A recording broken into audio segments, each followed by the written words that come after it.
Yeehaw! Yeehaw! Hello, Why chat. yourself? It is so nice to see all of, well, I guess, see? Yeah, technically see all of you. It's been a while. I miss everyone. And I'm very happy to be able to say hello. Hi, Hoi. Welcome in. Welcome to episode 27 of the Echoing Isles. They thought it was over, but we said no. Not like this. Not like this. This is officially the longest running campaign I have ever had. Whoa. Yay! So that's cool. Congratulations. Thanks. Bet you were the most consistent. Let's go. See, this is, you just need enough people that are enough on the spectrum that routine is everything, and then your campaigns will go forever. AKA, you need the wives. The perfect mixture. That was such a They're all good... some funny level of rainbow. I We're mean just that, gonna... But also other spectrums, but yeah. We're all the First spectrums. clip. First clip. First clip. Not even sorry, honestly. Let the panties hit the floor. It's time. That's so good. So true. That's so I good. have Mr. DM's panties, and You I've do. had them. This is the second episode, I think, that I will have them unless I fumble here. Mr. Unless DM, you I'd like fumble. to roll to steal another pair of panties because I'm greedy. Yeah, let's start strong. What do you got? Alright, well, it wasn't a 1. It wasn't a 1. What's the one? Burden! What's up, Burden? I miss you, buddy. Yeah, more panties. More Let's panties. Oh! Look at it, it's a Go. That was so 19. close. That was so close. I was just telling them, I was like, I have not been alive for like 3 weeks, and it's been spicy, and I miss people. Yeah, welcome back to So- socializing. We're getting back into the groove here, and thank you so much for the sub. 26 months, man. God damn. 26 months of streaming is crazy to my brain. Big friendship energy right there. Truly. I'll be alive tomorrow and Wednesday, theoretically. Before I die for an entire... Honlai.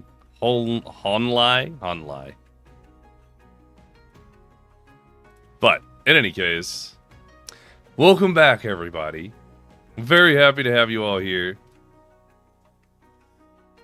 I believe I will do the recap for this week, because we have not played in a couple of weeks now.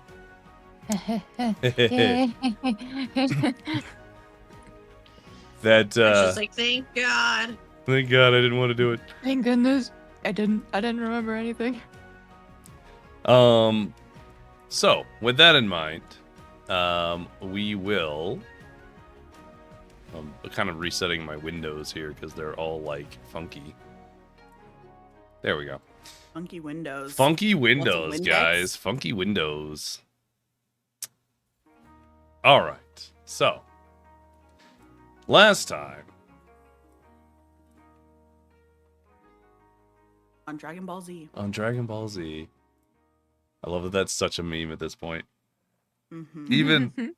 Even when I tell Kelly about the session or whatever, she's making the joke now. It's everywhere. So, to bring us in, the last time on the Echoing Isles, Pyrie managed to convince a creature of literal nightmares to leave its swampy, red mist-filled home and make its way toward a possible orchard in Eternia. Surprisingly, the creature had enough intelligence that it decided leaving was easier, and off it went, in search of an orchard. Why am I saying orchard? In search of an orchard of the dead, with a small snow globe with a castle in its tentacle as it schlopped off, away from the party, presumably towards Eternia. After defeating the creature in the swamp, the party splintered internally, with differing viewpoints bringing tensions and emotions to an extreme that the party has never felt before. Schlupped, yes, schlupped. Schlupped? Or schlupped? Schlupped. Liari left quickly, making a significant distance ahead of the rest of the party, and arrived in Melody Cove early that evening. With nowhere else to conceivably go, Liari was welcomed by Araltha, a member of the Freehold Rebellion, owner of the Crucible and Candle, whom she had met previously and had found kinship with, and in an effort to bolster Liari's morale, amongst other possible reasons, Araltha and Liari enjoyed dinner together.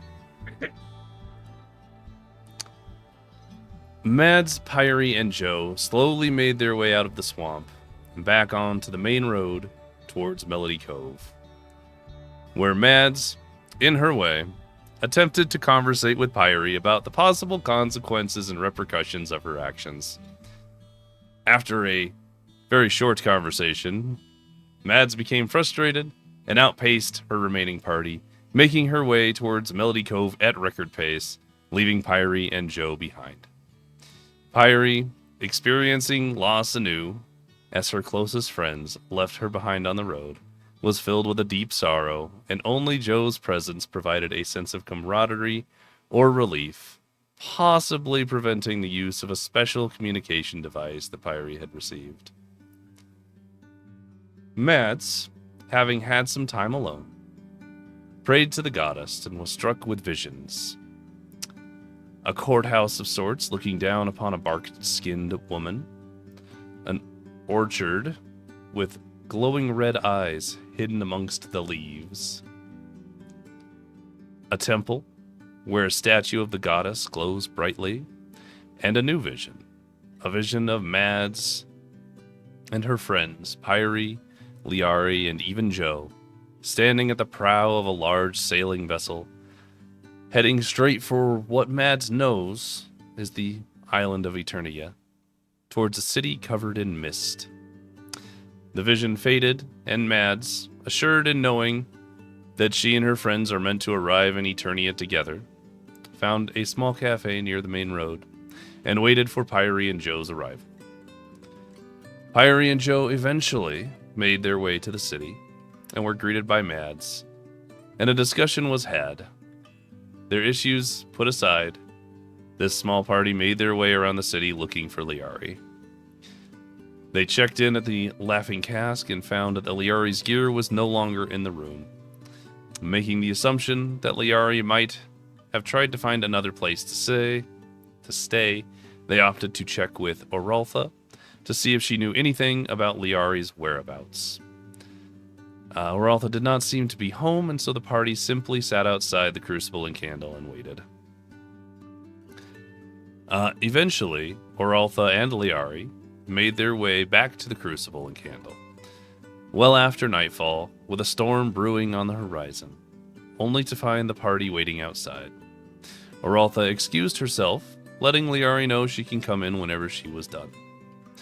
The party had a long, somewhat brutal conversation as the clouds made their way overhead and rain began falling. Eventually, amends were made as the discussion turned heartfelt and the rain poured down among the party. Liari chose to spend the night at the Crucible with Araltha, and the rest of the party made their way back to the Laughing Cask. Everyone slept well. Mid-morning, Liari returned to the Laughing Cask, sitting with Pyrie, Mads, and Joe at their table, enjoying breakfast and discussing next steps. The party is seemingly repaired, and perhaps, just maybe, stronger for it. Party members. Yay. That was so fun. Mm-hmm. What a recap. Yeah, good job. That was very well done. Thanks. Took like half an hour to write that Yeah. all out. Yeah, no kidding. The narrative standpoint was really um, like nice, like watching it rehappen from above.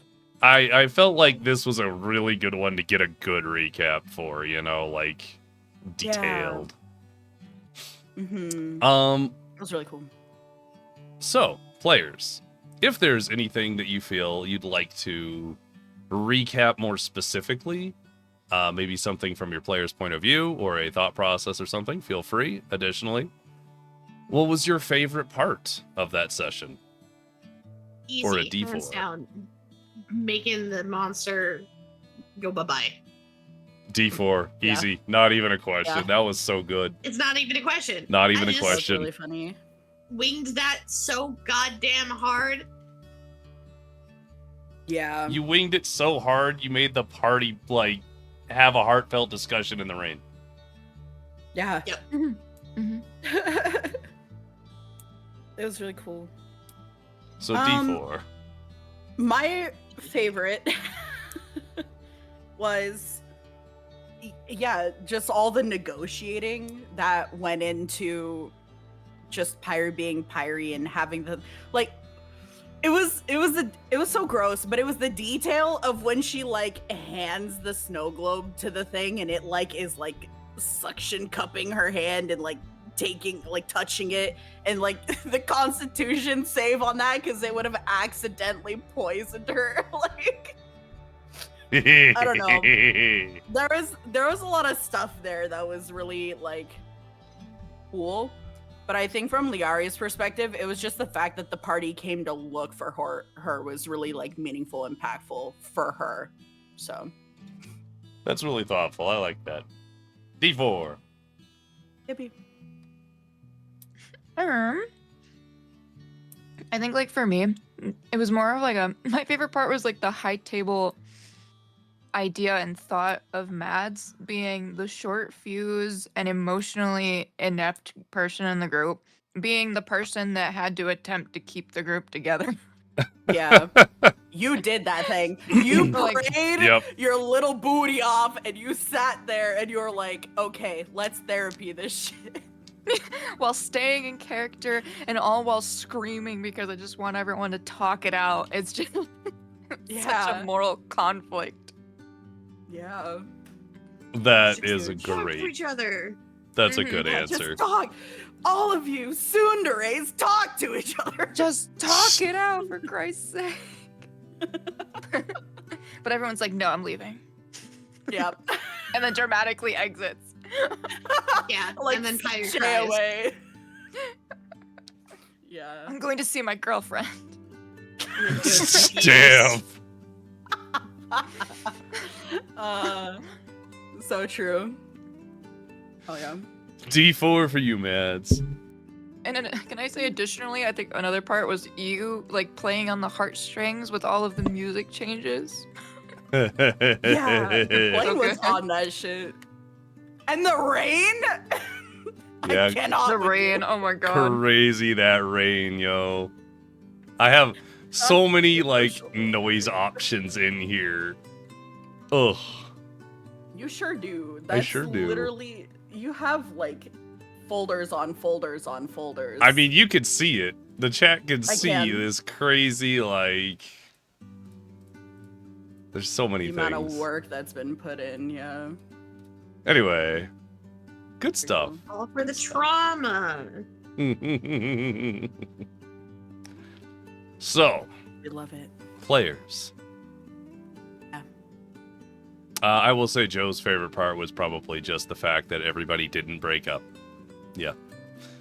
Yeah. He was That's panning. good. We'll give Joe a D4 for Oh. funsies. Yippee. Oh? Oh. So, the players, the party, begins in the tavern, which we are currently loading because I did not get ahead of this.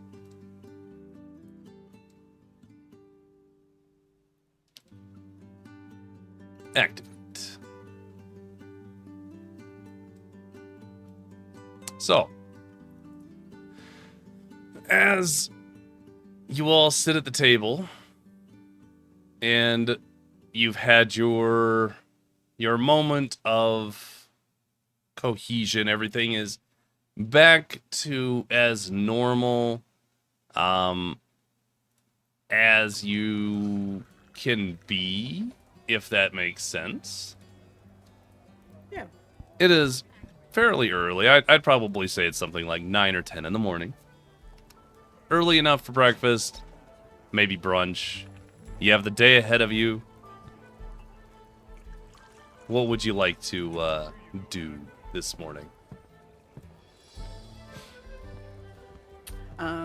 We can probably recap the options because I remember there were like 3 things that we were talking about, which was 1, going over to the Ivory Maw and attempting to convince them that we had completed the job that we set out to do, even though we have no proof.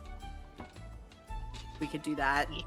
There's also the secondary job that was given to us by Bennu, which was to go and either convince this gambling ring to go straight or dismantle it altogether. Or I asked Araltha about how to get into the horse races, and she said, oh, you need to know a guy, and we don't know a guy. So hypothetically, we could go on an adventure to try and get to know a guy so that we can scam the horse races with Pyrie Horse. True, Pyrie Horse. To get us money. Because we're broke. Specifically, Pyrie's broke. Yeah, that was the whole reason why we went to go fight the horrific thing in the first place.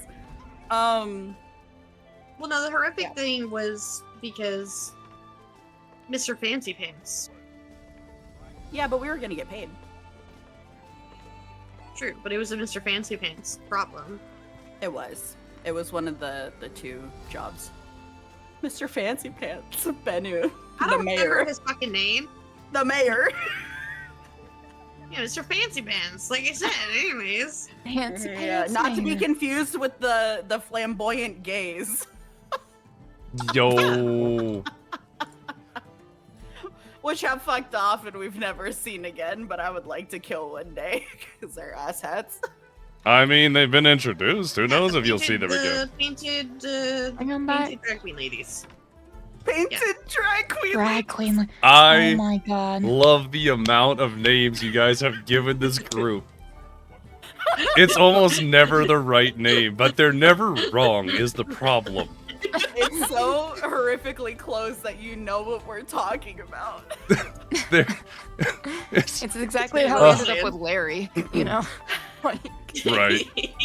We just my made inability it. to remember the name. The painted drag queens. I'm dying, guys. Like, I don't know what you're talking about. That's their name. That's the name now, I guess. I mean, For the gods, honey. can't wait until if they ever show up again. They're going, don't you know who we are?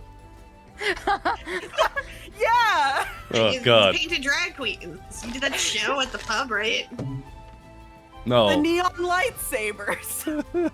Yeah, I got a bow up from one of you guys. Oh, I'm pretty sure we tipped you. Yeah, I gave him a tip with my foot. this is gonna be such a. Oh, I hope that this is what interaction I was comes thinking back of. around. I hope it does. Yeah, me too. I still want to stab him. So, multiple yeah. options for your day, guys. How you feeling? What are you looking at? Tons. Oh, I gotta go back to Mushroom Lady. you do. Ah, your part-time job. Yep. You and Joe both. Yep, that could be a. After Joe tried to kill her. Well, Oh, true. no, It was an it's accident. fine. It's fine. It's fine. Mhm. I mean, that could be a divide and conquer thing if we want to do that. Like the last time where you and Joe went and me and Pyrie were checking out the maw, and then we met up again later. The Like mom. we can do that again. Yeah. So we can go and try and like convince them that we did the thing. And then we can decide what we actually do after that. Oh, additionally, Mads, kind of rummaging around, you find a battered horn in your bag. Just regular old horn, like a musical instrument. Small treasure. Oh. Toot toot. Yay! It's in your inventory. We're gonna start a Toot toot. band. We're gonna compete I against can play my abacus. painted drag queens. My abacus. You mean your anal beads? Yeah. can I play mean, my anal Do beads. both include counting? Well, okay, so you weren't here for this, Blaine, but Sunny and I were having a sidebar conversation away from all of this, where like none of us in the party are particularly smart, including myself. So it's one of those things of like, I probably have never seen an abacus before or know anything of what it's supposed to do. So like, I don't know, I probably do think it's some sort of like, I'd probably find a way to use it in that way, like anal beads, or like, I don't know, it was brought up like maybe as a washboard when I'm washing my panty collection, like, and I just, you know. I love that I so wouldn't, much. but I wouldn't know what an abacus is. Maybe it is an instrument. Is mayonnaise an instrument? I don't know. Is it? Can you play music with mayonnaise? Is Maybe. mayonnaise an Nope, instrument? try it. I mean, depends. Yeah, I mean, you can make I like. mean, some people, I think, Larry included, would consider the, I don't know, funny squelchy noises of fisting a jar of mayonnaise. Oh, okay. Use, I wasn't like, even thinking nice. that far. You could just keep the lid on and just make little beats on top of it. Like, we don't have to make macaroni in a pot sound. Yeah, but like, I'm not thinking jar of, that's the jar. I'm thinking mayonnaise. This you know? conversation implies this blink right here. It's a great opportunity to use the new blink emote. This is the blink Right, moment. so Oh, anyway. I chat. miss D&D. If you're subbed, get your blinks in chat now because this is the time. Wait. Did you, wait, why can't I see it? Why can't I see it? It's, I don't know. Why can't you see Are it? you being nerfed? Oh, it was because I think you added it while I was in chat. Oh I yeah, had that's probably it. Yeah, Refreshed. yeah. That'll do it. We're just A little staring. slime We're is so cute. So sexy it. abacus and mayonnaise bongo. Correct. And on that note, But anyways, the next time you make a character, Anna, if you don't make a bard that uses these things, Write that down. Write I that have to down. run back the write that bard. down. I had my son, Write that but down. he was like the anti-bard too. He wasn't horny. He was no. We depressed need alcoholic. the Yeah. bard that's like, you know. Okay. Oh, We run it alternatively, back like terminally horny character number 2. Terminally horny Hold on. character. I would also like to Like, go to I like don't know, some maybe- magic shop at some point. Sorry, back Yeah. off topic-ish. No, that's not back really. on topic. You're good. You've brought it back. We keep derailing. We have all the energy. You're right. It's a We're lot of doing so railing good. happening. Magic shop, sure. For what purpose? Like a shop that's different than the Mushroom Lady? Yes. I would like to see if I could find some place that sells magical artifacts or magical items, magical equipment, I will where mention stuff. to you, Mads. Mhm. Early on, when you first entered the Twilight Arcanum, or Arcana, I believe, there is a selection of magically enhanced items in a glass case in the back. But I That have to is- talk to the mushroom lady. You don't have to go there for them, but I'm letting you know that they are in fact there. Okay. Understood, Mr. DM. Matt's is like, not again, and not more reasons. She'd But yeah. probably give you at a fat discount too. She love you. Don't fumble I just that hate bad. how fate just keeps making me go back. I wish I could quit Yeah. you. Literally. Oh, listen, Like one of those people that's trying your to quit bag. cigarettes. Oh man. Oh no. Oh no. Okay. So then, do we want to do that whole kind of split up thing, and then we'll meet somewhere, and then discuss further plans for the day, or shall we just roll around as a crew now? We got rolling around in the mud.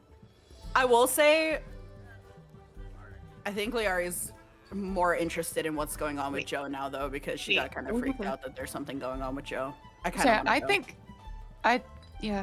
Matt is gonna tell the party that they think we should go together for We reasons. do have a list?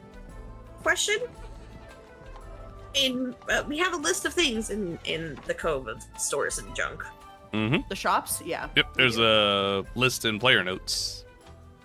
Yes. If there is not a shop on there that you'd like to visit and you want to try and find an additional shop that is not listed, you can absolutely do that, and it will be an investigation roll. That doesn't inherently guarantee a success or failure based on your roll. It's more of like whether you find one and whether it's like reputable. If that makes sense. Yeah. Yeah.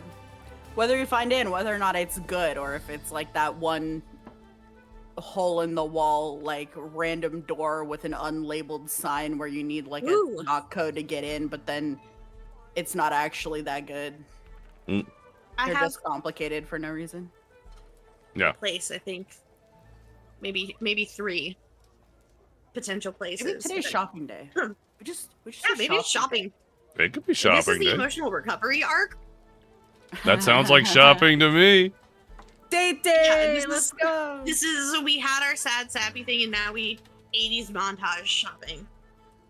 Yes. For the party don't have members, money. do these 3 places sound desirable to you?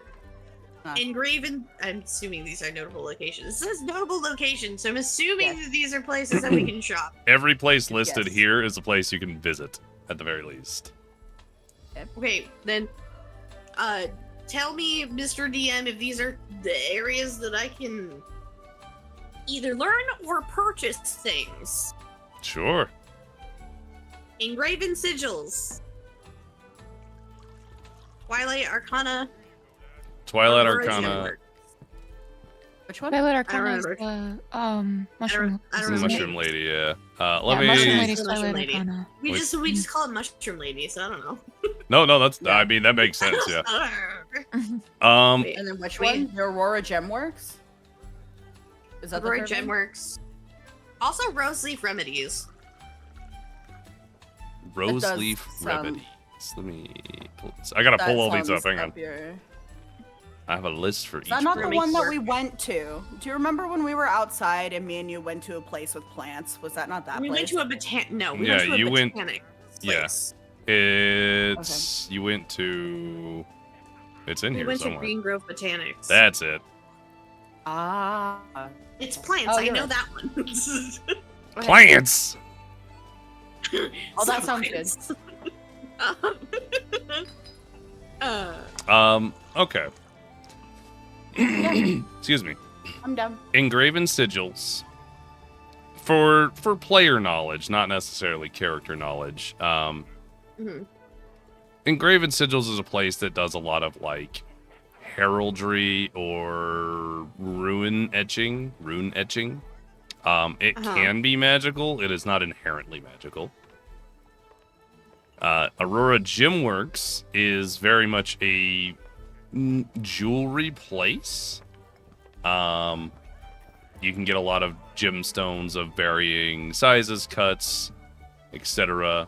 Lots of necklaces and all that stuff. So just shiny, not Just shiny, just not shiny? inherently magical. You could Okay. probably have something from there enchanted. If that was something you were looking for. Roseleaf Remedies is going to be an herbalist shop, so you could probably get some sort of like perhaps potions or salves or something of that style in that location. But you can always visit.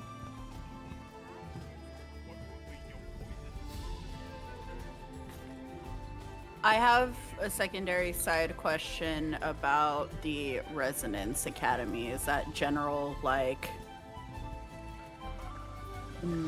school, get your skills?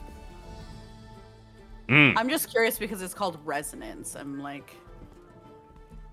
I believe I have mentioned what Melody Cove is the city of. However, for my players, Melody Cove is the city of... I have the actual list here, hang on.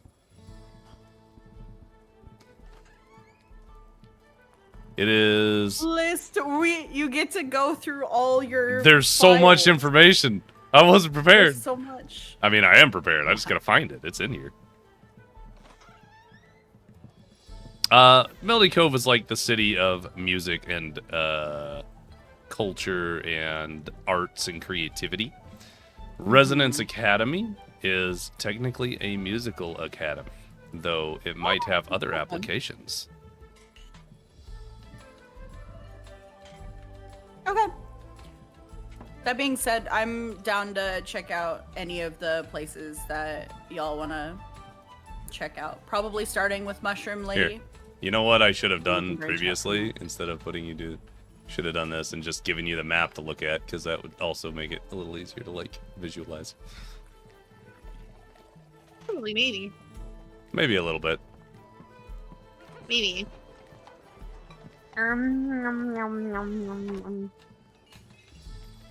Yeah. Okay. Mm.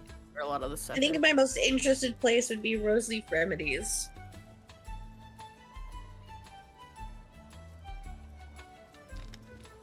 Okay. So, party's moving as a Well, group. Currently. We're like right next to that, so. Yeah, currently, because I haven't looked at anything, but I had a specific idea and that place is required. Or shall we go on an adventure today? Adventure! Guys, go. I vote we go to Roseleaf Remedies because it's right here before we venture all the way across town. Sounds good to me. Sounds good to me. Yippee. Yippee! So, players, as you exit the Laughing Cask and step into the sunlit streets of Melody Cove, the hustle and bustle of the daily grind happening around you as people make their way to and from their places of work, or perhaps to pick up something from this metropolitan downtown center of the city.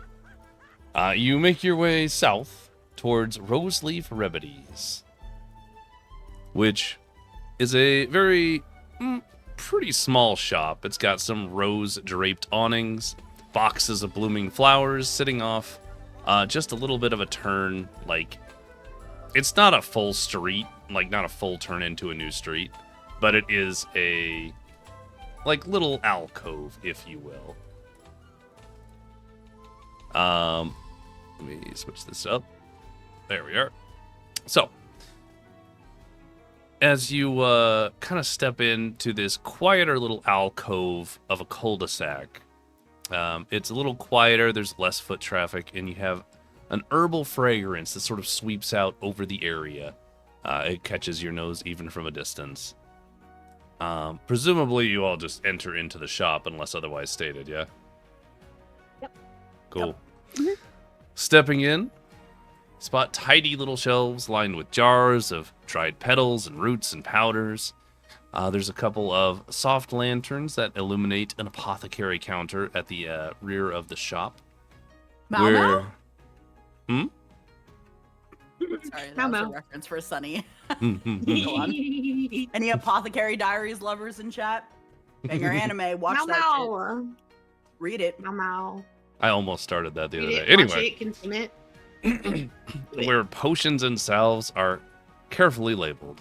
The warm, calming glow enhances the very quiet and gentle atmosphere as you see a serene elf of some sort with blossoms braided into her hair, wearing a wraparound apron that seems to be stained with assorted herbal extracts.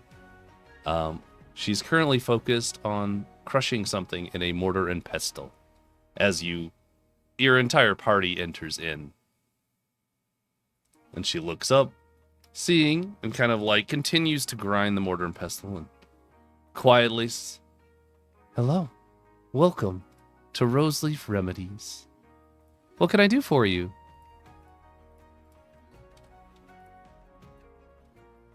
Hi. We're Pyrie has kind of questions. curious. Yep, Pyrie has questions. Go on, Pyrie. I'm specifically looking for general poison antidotes. "Oh, of course, I can get you poisonous antidotes." And she kind of she sets down the mortar and pestle, kind of steps around. Leads you off to like the side of the shop, and there's a small row of a handful of different types of bottles in different shapes and sizes. She says, "Just a common poison cure would be in one of these bottles here. How many were you looking to purchase?" How much are they?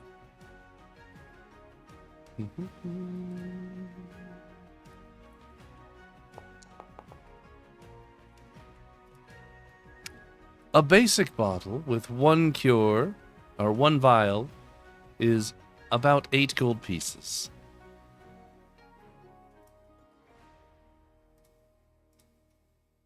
Son of a.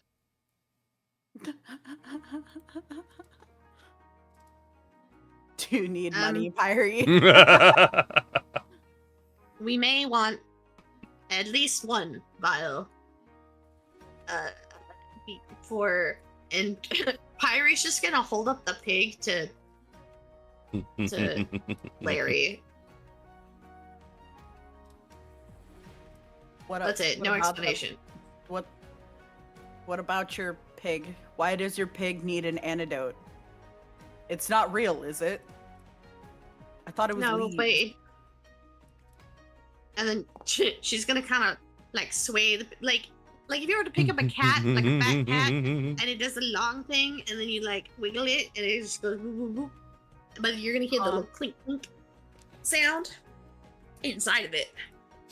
Because Pyrie doesn't want to say it out loud because she is semi-learned the lesson of don't say weird shit out loud. "Miss, is your pig all right?" Yeah, he's perfectly fine. "Ah, I could have. I must have imagined the clinking." I'm gonna go ahead and I had a note that our brains were connected for 2 hours in the morning, but I don't know how long we were reminiscing, so I'm just gonna re-roll. Sure, yeah. here We can and also just say connect that's your first for roll, suresies. your freebie. Okay, we'll just connect for suresies right now and be like, Pyrie, what's wrong with your pig? There's nothing wrong with him. He has a vial of poison inside of him. So if he gets squished or anything, he'll do poison damage to things. So don't hurt the pig. Don't hurt Right. Hambone. Also, I figure, in the event that one of us accidentally gets hit by it or hugs him too hard. Or hugs him too hard. And then she's Yeah. just gonna awkwardly smile, like a toothy grin at fucking Toothy Larry, grin. and just be like, yeah, like full teeth, like he. Okay. Oh. Pyrie, how many vials do you think we will need? More than one. Name just a good number. Just what do you I'm saying this out loud now to involve the like just, Pyrie, that's how many smart. do you think is like a Well, I have 3 vials of the stuff, so 3. only mentally, I'm gonna add. Don't you think we would all need one if the one thing goes off? I mean, it's only a small radius. I think So unless you're on top of him. How about we just? Okay, out loud, I'm gonna say, how about we just do 4, 1 for each person in the party.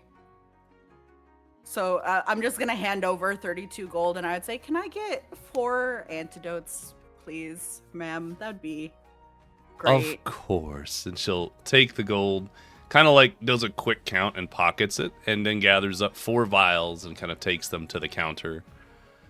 And sets them into this little wooden carrier, if you will. It doesn't look like it'd be all that useful for, like, putting in your backpack, but it looks nice if you weren't. Okay. Thank you. Of course. And is Harry, there did you have- anything else that you all needed? That's an excellent question. Pyrie, did you have any more questions for the nice lady?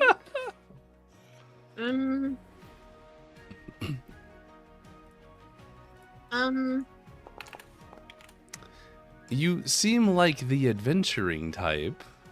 Am I wrong? Correctamundo. Well, Yeah. I know that during these adventures you can sometimes get hurt. I do happen to have some healing potions available if you'd be interested. What are those I'm gonna good. run us? Okay, just kidding. What did you say, Fiery? I said, nah, I'm good. No, I'm good. Well, I have 6 I have one available. My Mentally. table, I've had one in my pocket this entire time, and I haven't used it. I want to say we all have Oh. one, though. Yeah. Yes. And so that's why I'm like, all of the like small gifts and whatever. I might have used mine because I don't have it anymore. Did I? Is it just I written down feel in like stuff? somebody used it at some point, but I cannot. I think I did on like Joseph and the crab thing Yeah, I think you're right. I think that's right. or something. I feel like I did something during the crab thing. could be. But the woman does kind of address you. Well, of course, I have 6 of them available. They're normally priced at 50, but if you were planning to get all of them, I might be persuaded to provide a discount.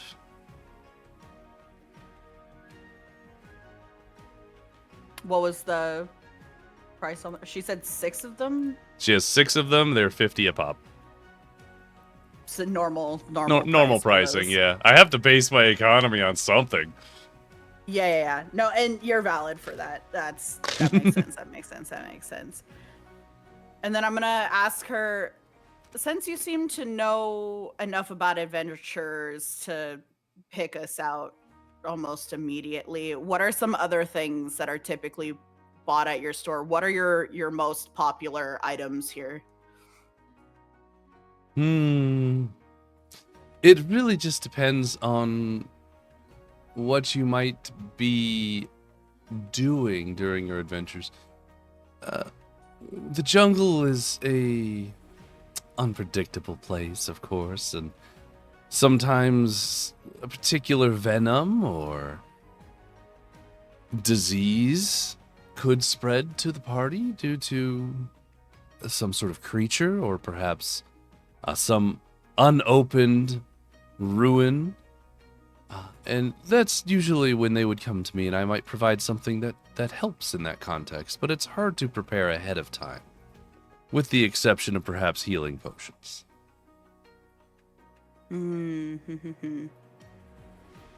High party, everyone still has their healing pots, right?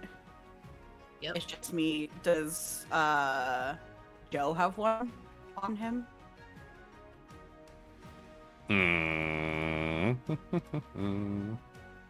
Joe does not have a potion.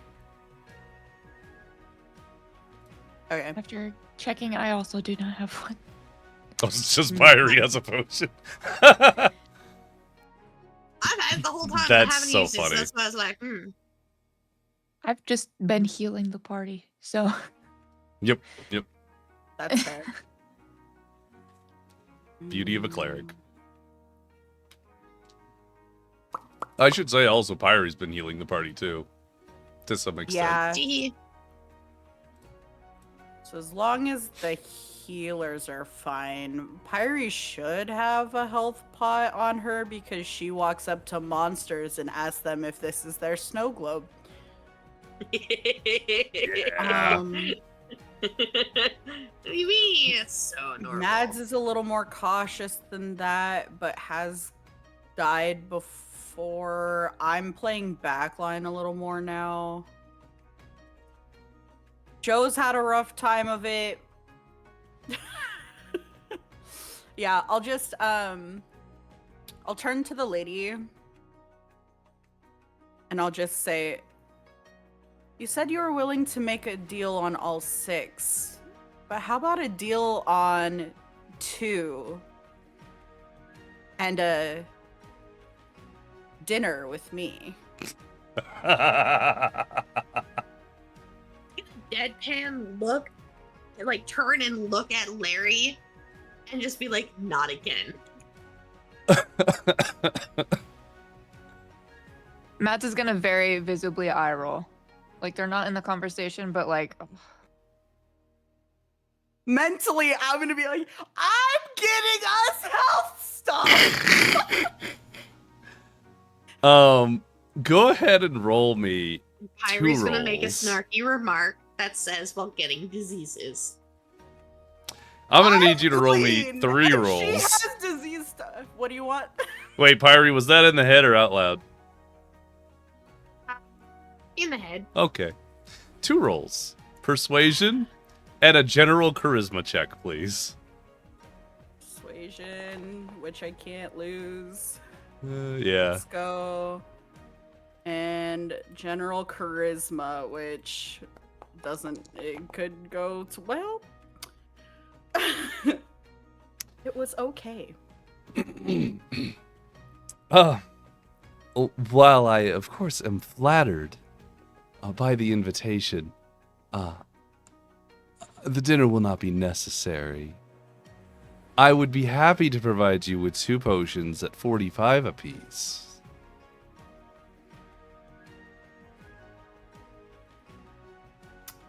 All right.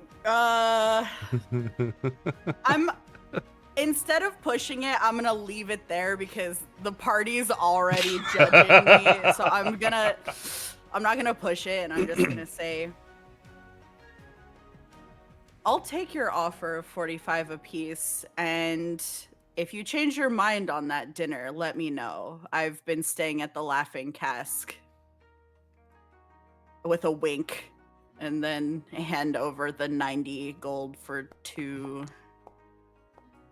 Wow. things. That's impressive. Okay. 90 gold. Go ahead and remove that, and then I will put 2 basic healing potions into your inventory.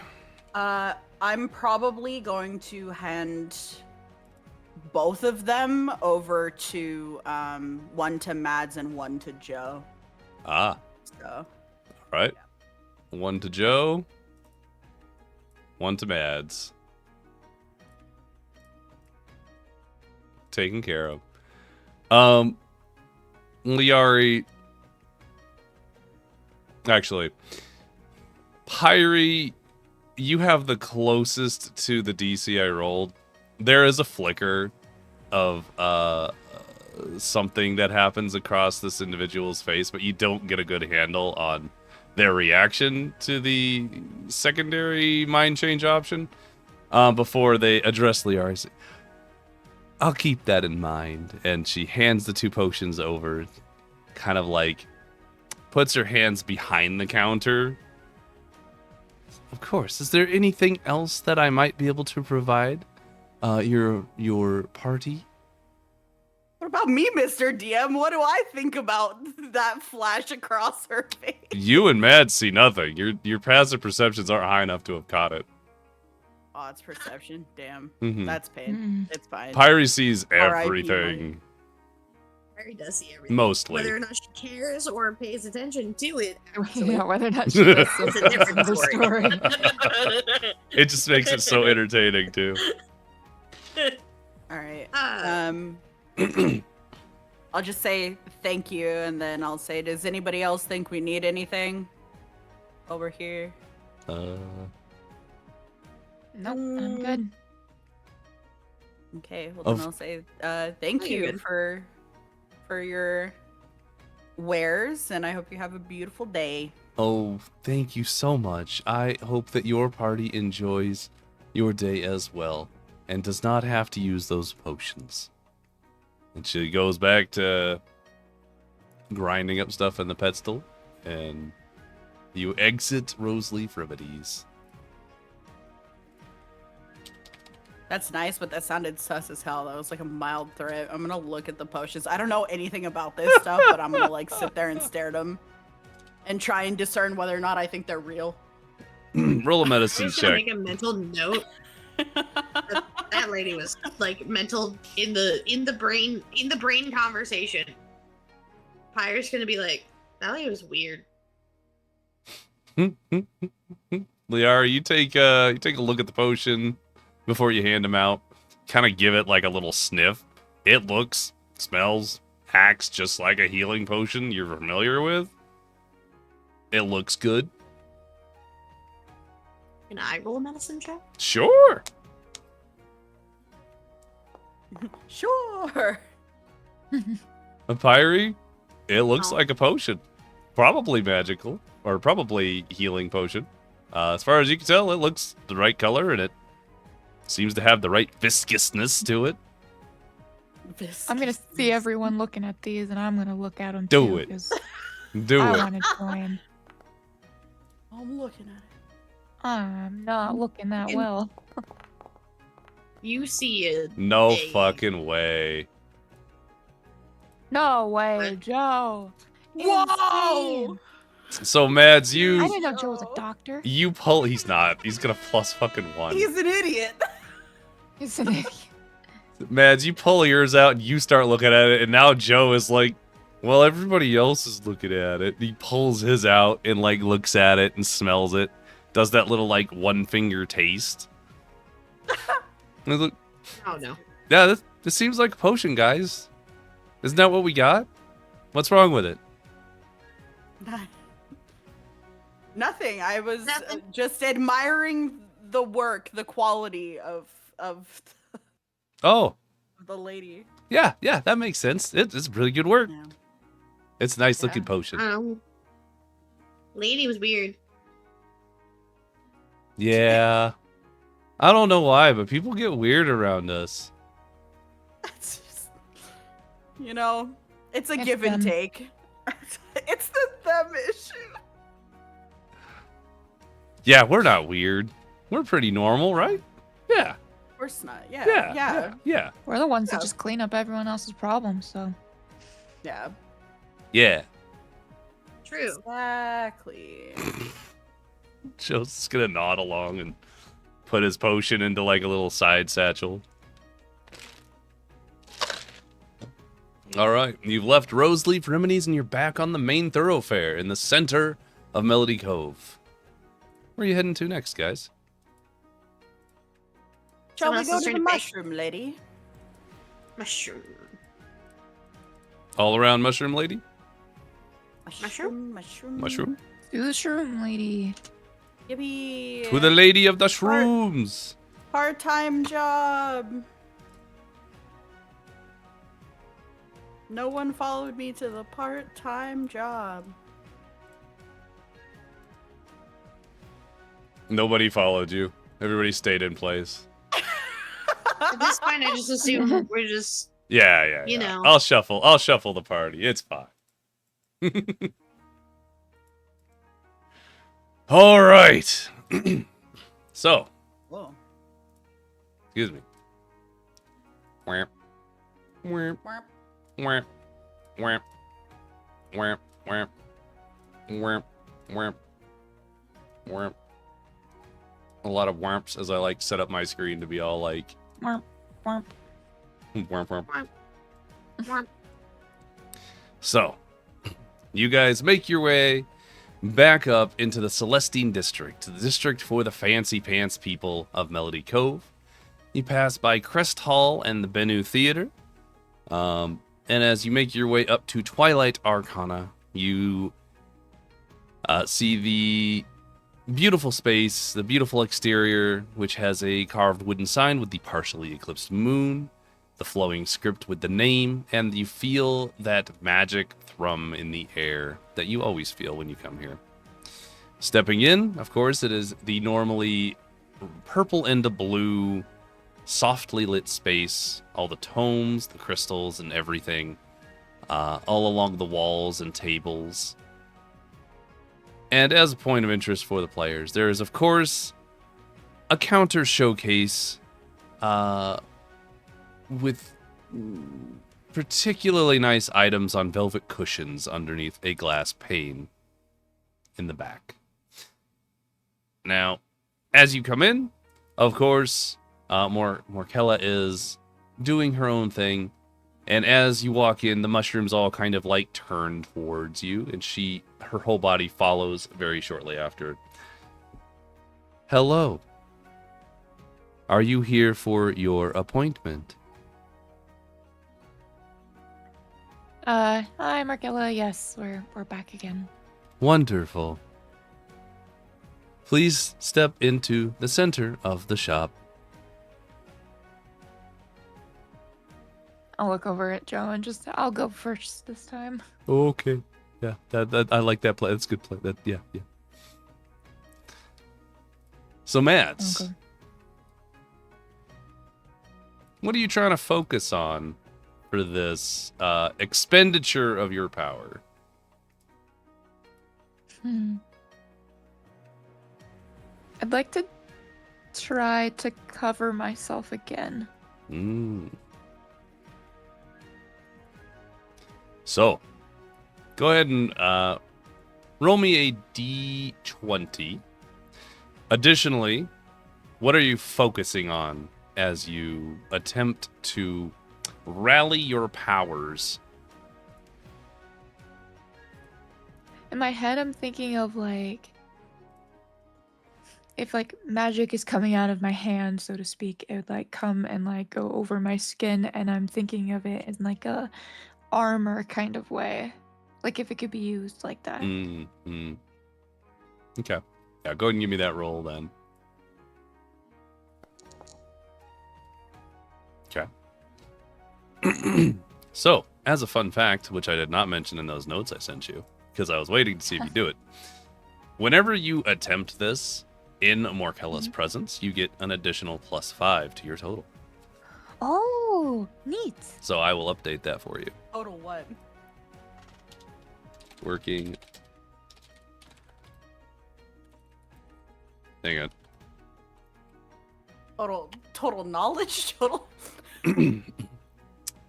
Um, Plus there's 5 some- seconds to its there's some- effectiveness? there's some background secrety things happening, which Mads is, well, just Mads can tell you if Mads would like. That is not my jurisdiction. However, I don't care. Stairs. so what are you trying to do there, Mads? Give it to me. Or tell them, I should say. I feel like you might explain it better. Okay. Is it to do with the wellspring or whatever Yeah, that you pull from? Is it mana points? Essentially, I have a battle pass that I have to finish, and I need to. Oh my god, get you're to so right. Level 3 of the battle pass to unlock something really OP. That's kind of It is a battle pass. Holy shit. Not yet. Wow. Mr. DM not realizing he made a battle pass or try. I like it though. It's very straightforward, easy to follow. That's Using gaming tactics. crazy. Okay, yeah. That's funny. Yep, battle pass, you gotta work towards it. There's different levels of unlocking. So, Mads, as you roll an 11, please go ahead and write down 21. You'll need to keep track of your own points. I have too many things to track. I ain't doing it for you. That's okay. As you focus very, very heavily on that veil magic extending out of you, you imagine it creating plated armor, extending out onto one arm from your fingertips and just sort of like, think like Iron Man armor, kind of, as it like grows over like the nanotech. Kind of in that fashion, but it is a golden moat, very, very faint golden swirls that grow from around your arm, seemingly solidify for just a moment and then fade away. You feel like you have a fairly good handle on what you need to do, but it will just require a little bit more practice. A lot of it more practice. We see this as well. Morkella kind of looks at you funny. There was no reaction. What did you attempt? I tried to put it on my skin like armor. Were you able to see it? I saw something, but was unable to determine what your goal was. Thank you for explaining it to me. I shall look carefully next time. At this point, she turns, and all of her mushrooms also turn towards Joe. You. Yeah, me? Yes, you. Please step into the center of the shop. And Joe's just gonna kind of look at you, Mads, little... I'll give him a good, encouraging smile.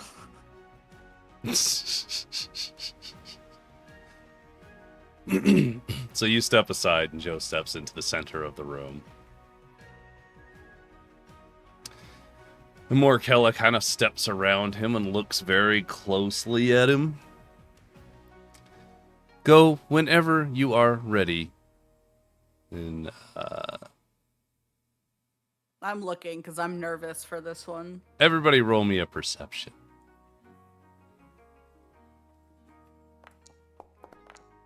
Perception. Oh! Whoa! I am perceive. Damn. All right. Me too. Hell yeah. Mads, you're a little bit exhausted for a moment after expending all of your energy in such a quick burst. And while Joe takes care of his time with Morkella, you just take a second and breathe for yourself. Liari and Pyrie.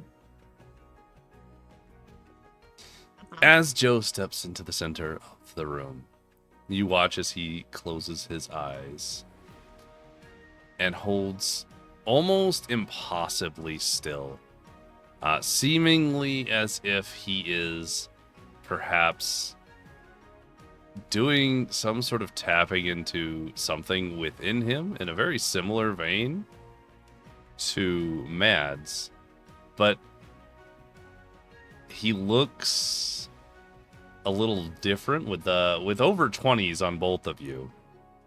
It seems like his skin tinges almost a little bit of a blue and then flushes at the cheeks. And you feel the room become very cold. Just slightly. But it becomes very cold, exuding from Joe himself. With a natural 20, Liari, you notice that there is a very slight amount of ice that seems to form at just the very base of like the hair follicles on Joe's head. And then the cold goes away. And Joe is standing there, looks a little tired. Morkella looks very inquisitively as she begins to sort of like step around and poke him a little bit. She addresses him with more of a her just musing. And that is fascinating. What is, Doc? What's he got? Morkella does not turn to look at you, but her mushrooms do. Okay. This individual exudes a strange amount of chill when focused. Further study is needed to determine causality and reaction. I expect to see you both tomorrow. Of course, as expected. Wonderful. And she's gonna like turn around and start doing stuff because she's very used to you guys just leaving immediately. I'm gonna go up to Joe and just put my arm around his shoulder and just be like, "How you doing, bud?" I'm kind of tired. I'm okay.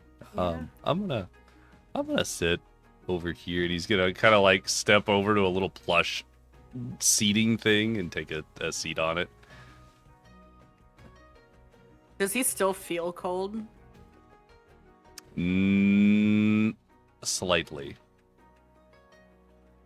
But like, it would be cold as in like you went swimming and chilled off, like chilled a bit. Not as in like he's an ice cube. So Okay. take that as you will. Mentally, I'm probably still concerned, but I'll try to kind of like. I'm gonna make a joke, and I'm telling you now it's gonna be a bad joke, but she's doing this with the intention of like maybe cheering him up, but I'm stupid. She's be like, look on the bright side, Joe, you get to carry all our perishables now. Oh my god. You just called our son a refrigerator? I mean, listen, it just makes sense. What If he's gonna be cold, he can hold the stuff. I'm just saying. do you mean? What do you mean, Liari? What do you Yeah, mean? What do I Liari. mean? What do you mean? What do you mean? What do I mean? He doesn't know. That he's cold? He like blacks out when it happens. I black out.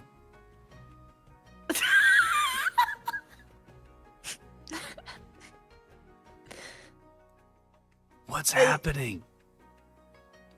I don't know, man. I think we're all just sucking on a little too much giggle water lately. Maybe we take the night off, huh?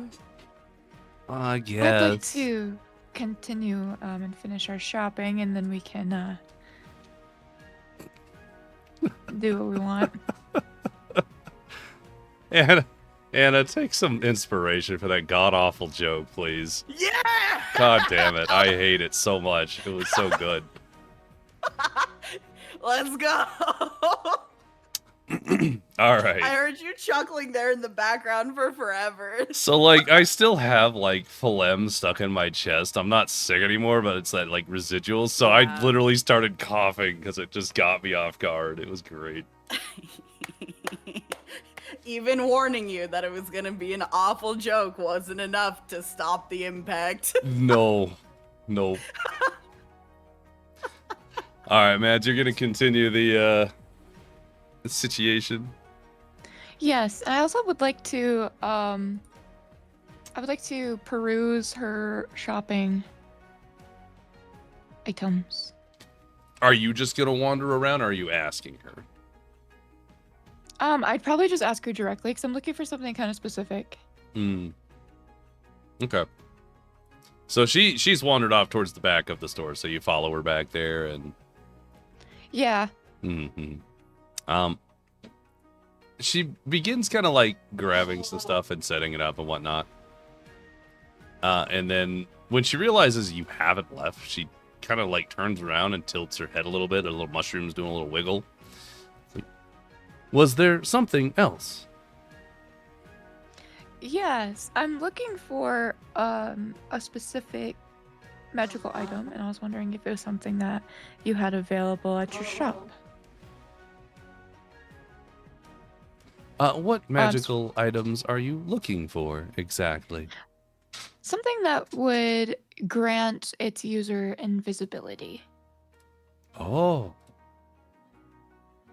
well, I can't say that I inherently have that, but I do have a selection of other items available for purchase. And Do she they do any of that? Do they make them invisible? she walks you a little, just like over a couple of steps, and she steps behind a glass counter. And in this glass counter, you see a handful of items. How do I want to describe this? Let's go with, in the counter, atop velvet pillows, you see what looks to be a gnarled staff with a little orb that seems to be perpetually flickering with a little bit of fire. You see a locket that seems to have been fashioned from some sort of black metal, and it is etched with a skull motif. You see another necklace that seems to be a very glossy black gemstone that seems to absorb light around it. You see a very big greatsword at the bottom of the cabinet, taking up the entirety of the bottom shelf. The hilt is wrapped in a very fine leather, and the cross guard is shaped like a protective crest. Think very traditional bastard sword. There's also a plain steel ring, bearing kind of like swirling air motifs, and there is a very nondescript brown bag. And as she just like motions to all of it, there is not anything that specifically provides invisibility, but there may be something here you will enjoy. Matt's is gonna be kind of disappointed because they're looking what they're looking for, and they also don't know what any of this stuff does, so they're just gonna look at it, and to them, it's just like, I don't want to say garbage, but like garbage. Matt's is just gonna kind of like look at it and just decline. Nosine wants to take a look. Okay. So you step up. Yeah, I wanna poke my nose and see what Maz is looking at. Okay. What is the first thing that your eyes draw to? You have a staff, the skull necklace, the black gem necklace, a big sword, a ring, and a bag. And a locket. Yeah, the skull locket. Probably.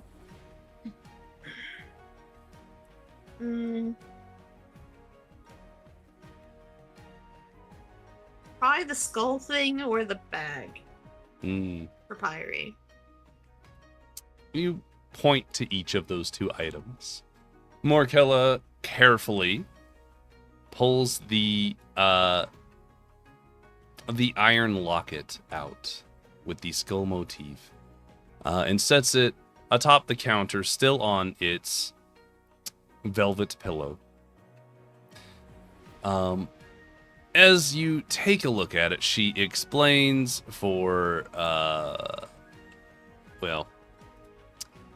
she explains this locket is known as Memento Mortis and allows you to cast an animate dead spell once a day without expending a spell slot.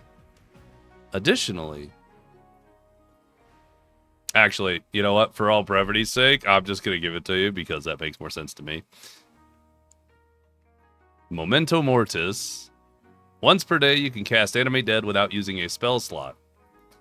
You may also, if you have, Channel Divinity, Touch of Death, or a similar feature, you gain temporary HP equal to half of the necrotic damage dealt. You also have advantage on medicine checks to confirm or examine a corpse's cause of death. New fancy. Yeah. Let me go ahead and plop that into the notes section here, guys. That way you can... It's gonna be a little funny looking, but you'll be able to read all these items. Hang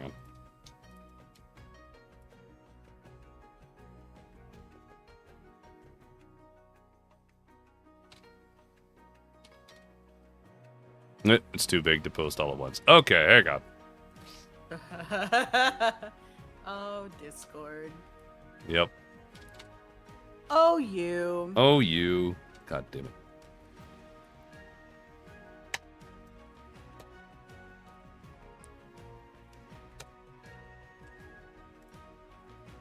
Discord, you need that. That's a fancy thing, though. What's that? The necklace? The locket, yeah. Mm-hmm. They're all pretty nice. Yeah. It's fancy. Not like these have been here for like I know 10 none episodes. of y'all are gonna be able to afford that. I probably couldn't afford it before I spent money today.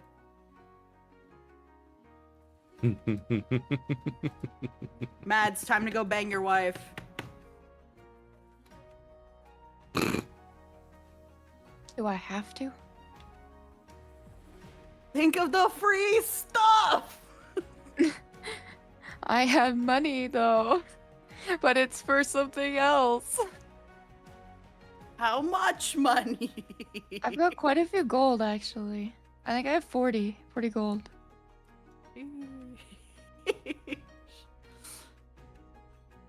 So, What are you trying to find? I should also mention, Pyre, you looked at both the bag and that necklace. So the bag feels just like a sturdy cloth sack. However, for all intents and purposes, this is a bag of holding. It is officially identified by the owner of the shop, so you will not die if you step into this bag, unless you stay in there for 10 minutes. And then I can't help you. Oh, not the TPK bag. That's so fucking funny. I hate that it came back. Look, I'm it's glad you built in like a not for you, dumbass.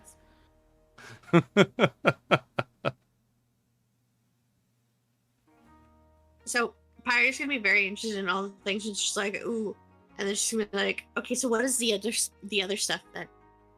Because now she knows that there's two things that look interesting, but is there more stuff that's actually interesting? She's curious. Sure. So for not brevity, but like simplicity, I'll list all the items easily. The staff itself, while holding the staff, if you have Wildfire Spirit, it gains a +1 bonus to all its attack rolls. You may also cast Burning Hands or Feet once a day, or once per long rest without expending a spell slot.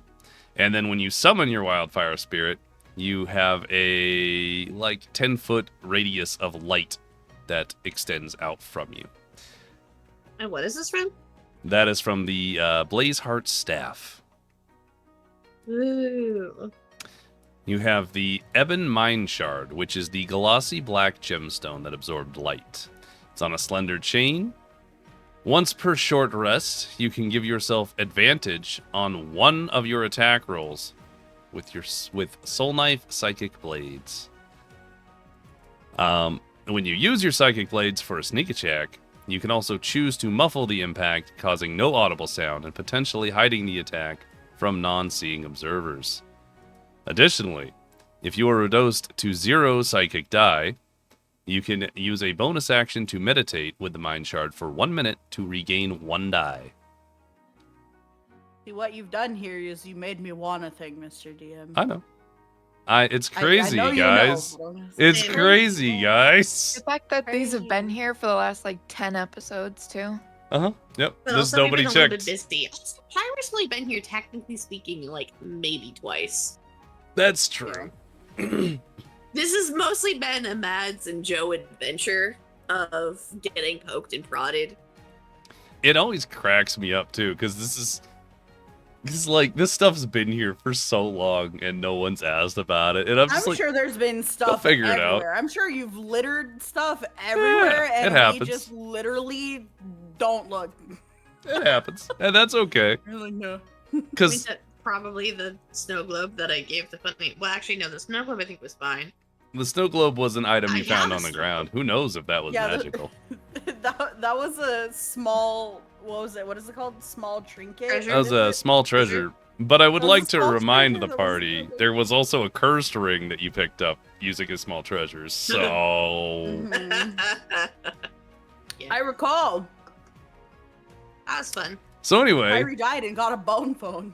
the did great get a bone sword. Real big sword, ruins on the blade, all that stuff.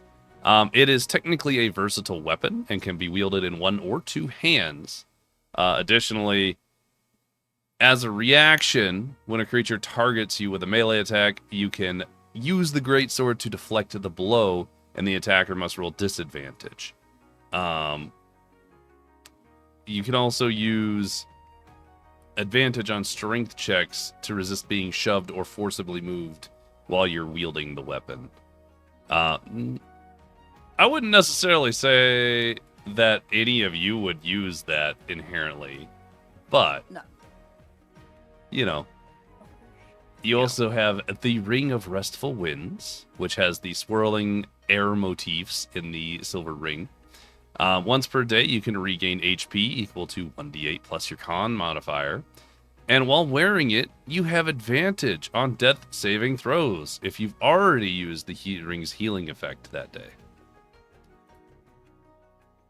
And then, of course, the Bag of Holding, which is always useful because you just shove stuff in there.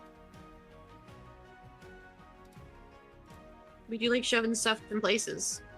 I mean, who doesn't like shoving stuff in places? Come on. And that's all the things. That is all 6 of the things. Technically speaking, you'll notice that there is a rarity, and all of these are uncommon with the exception of the Ebon Mine Shard. So price points are gonna be a little funny. Yeah, of course, mine is the really insane one. That's fair, but It's a nasty piece of work. The other ones are also really strong, don't get me wrong. But damn. There's 2 things, well, 3 things technically in which I am interested in. But 1 is for the party though, because it's the bag.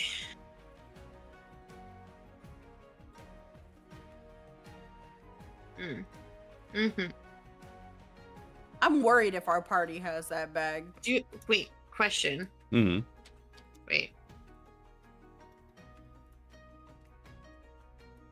Did she tell us the prices of these things when she does this stuff? has not told you the prices as of yet. Would you like all the prices? Because I presume you would.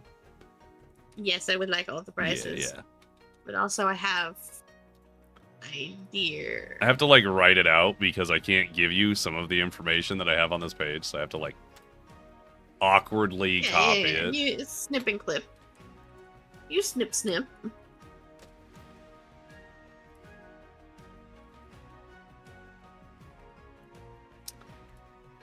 So, guys, Yep. what y'all interested in there? You know what I want, Mr. DM. So tell me what you want, what you really want. I'll tell you what I want, I really want. I wanna.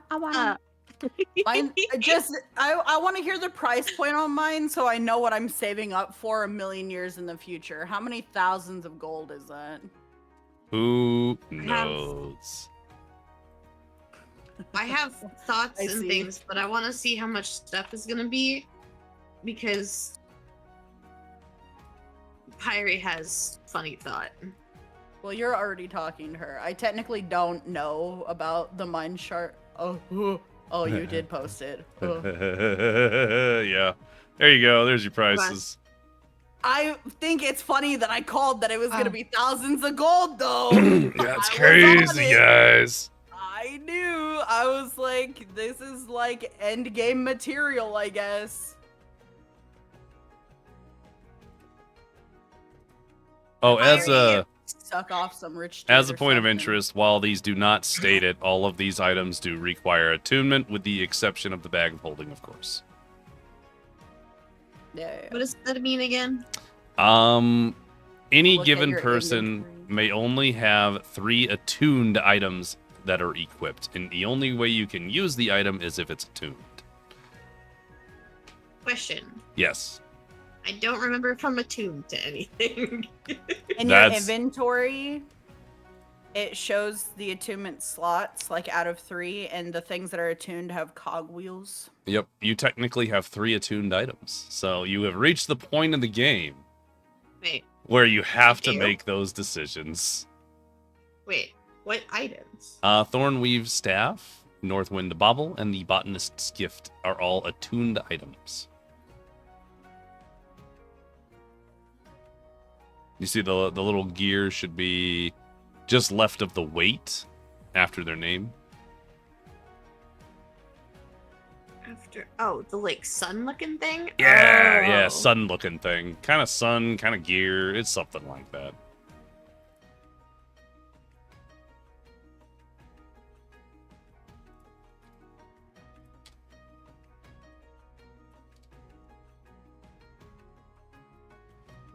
Can someone explain to me attunement in terms of its rules?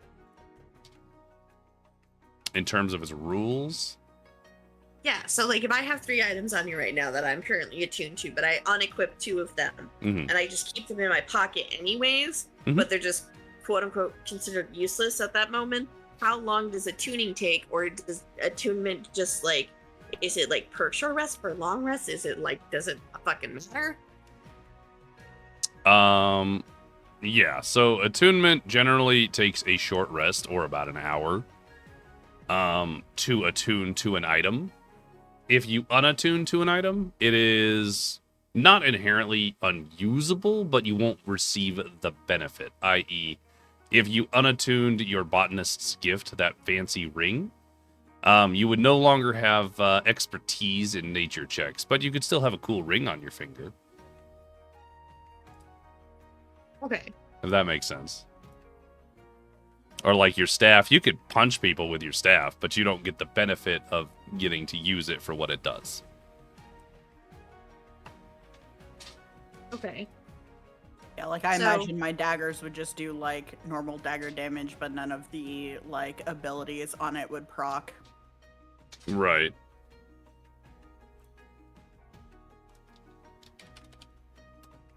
Okay. So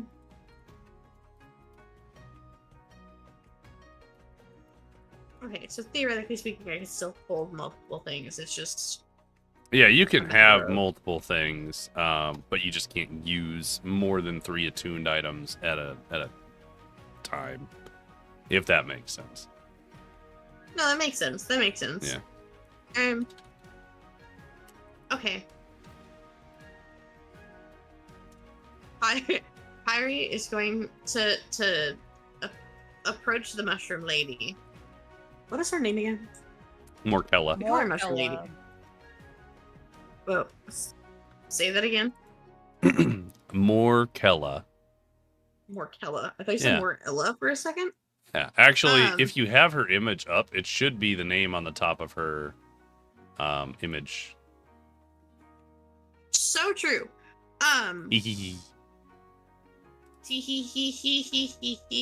Okay, Pyrie's going to approach her and just she's gonna hold up Pambone and like look at her and just be like, how much would letting you study my new power be worth? And then she's going to shake the ham bone so she can hear the clinky clacky Okay. of the funny things inside the ham bone.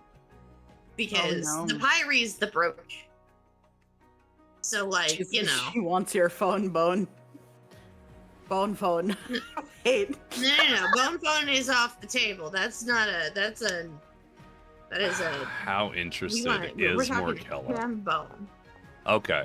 How Pyre. interested is her in ham bone? Morkella is interested enough in this that I will provide you with an advantage on a persuasion roll to convince her to do a trade with you in some capacity. Fantastic. What do I have to roll? Advantage persuasion. Persuasion. Yeah. Okay, wait, hold on. Nope, that's not how I do that. Could be, though. How do I? You roll it once, and then you hover over it and hit the up arrows. Up arrow. Nice. Get those out of the way when they don't matter. Slay. So Says you held up ham bone, right? Yeah. And Okay. Pyre's gonna, like, in the best way that she knows how, because she doesn't even know what she really did. Because she's still very confused on how the fuck she managed to make the ham bone. She's just gonna explain how ham bone was in the trough, and then her mentor told her to do the thing, and then she focused really hard, and somehow it turned leafy, and now there's this. Holds ham bone.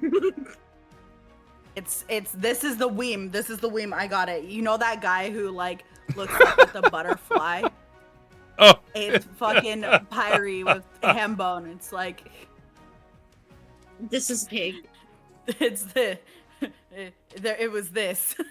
it was this, and then it was this.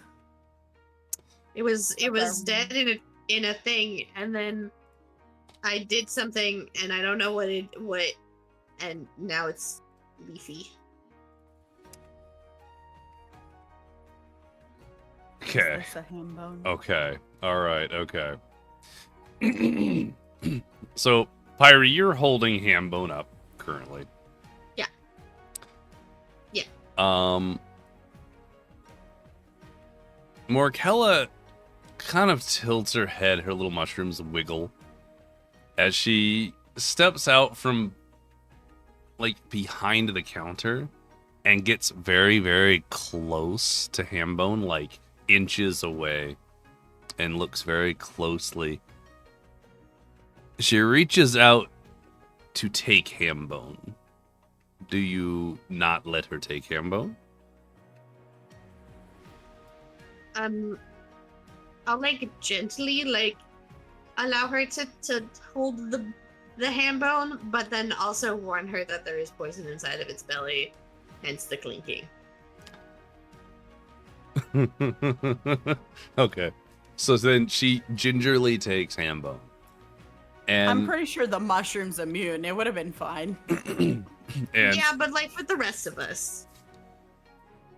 as she looks at Hambone, Hambone's doing a little, like, little squeal as it's being turned about, the clinking happening as she's slowly, like, rotating him in all directions and kind of looking around and, like, lifting a leaf and looking inside and, like, just full on examining. I need to roll some things. Hang on. Teehee. Huh. All right. After probably about a minute of this rotation and Hambone just doing a little, you know, being squeaky. Yeah. Morkella sets Hambone on the counter, and Hambone just kind of, like, stands there and wiggles his little Hambone butt with a tiny little clink inside. She turns to you and says, "I would enjoy studying this specimen. It is quite strange."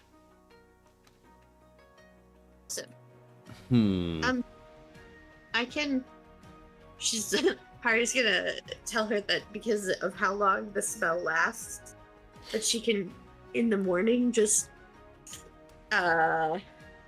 re-up it when she comes here, so that way she can witness it for her studies,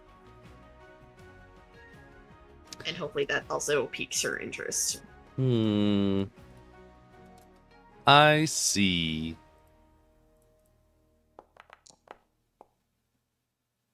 And what exactly are you wanting from this exchange?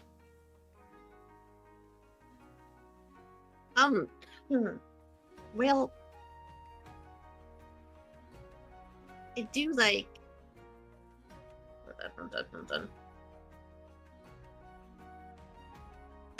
I do like the staff that you have there, or the necklace, the Mentos. Yeah, The Mentos.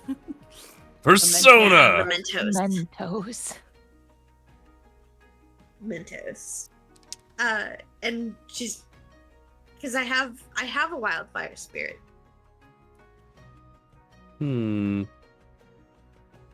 Fascinating. Perhaps an arrangement could be attained. Let's see how we want to do this here. What's your decision, little friend? Wow. All right. Well, that's that. Morkella kind of like looks between Hambone and the staff in the case. Looks back at Hambone. I do find this fascinating and would be willing to make a trade. In fact, I would provide a stipend each time you bring this creature here for me to study once a day, just like your friends. I would provide, let's say,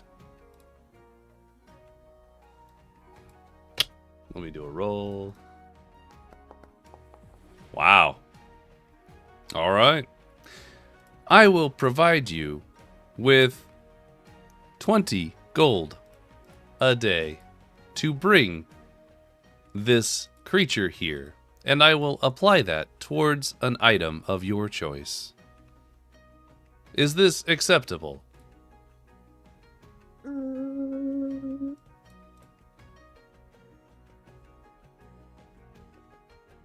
much is this thing again?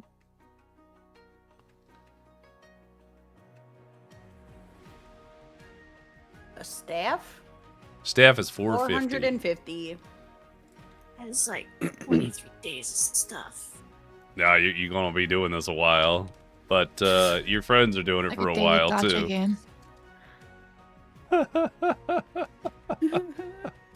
I don't like that you're calling out how I'm doing these things, and I'm not even realizing I'm doing it that way until you say it. Battle pass, gacha mechanics. Unbelievable. I'm on I'm out here thinking I'm all original. You remember that meme that was posted that was like when someone starts reading fantasy novels and then suddenly they understand all the inspiration for where all the campaign came from? Yeah. The DM and the players just eyeing each other down. Yeah, I do That's love where that we're one. at That right one's now. good. Can I also say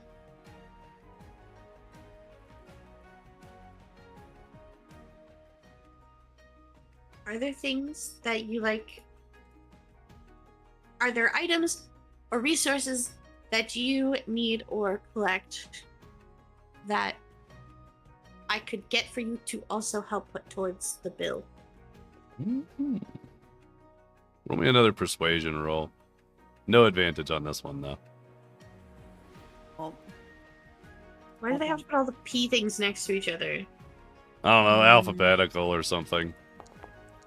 It's dumb. I think it's probably because it's Wow. all three of them are PER. Yeah. Yeah, but I have to like stare at them intensely to be like, Yeah.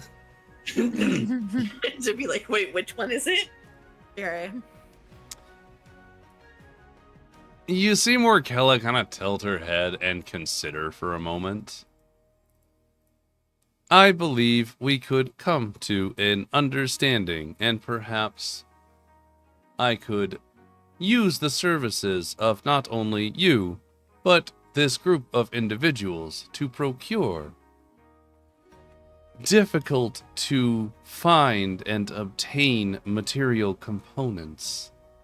I shall think on this and provide an answer upon your arrival tomorrow. Yoki.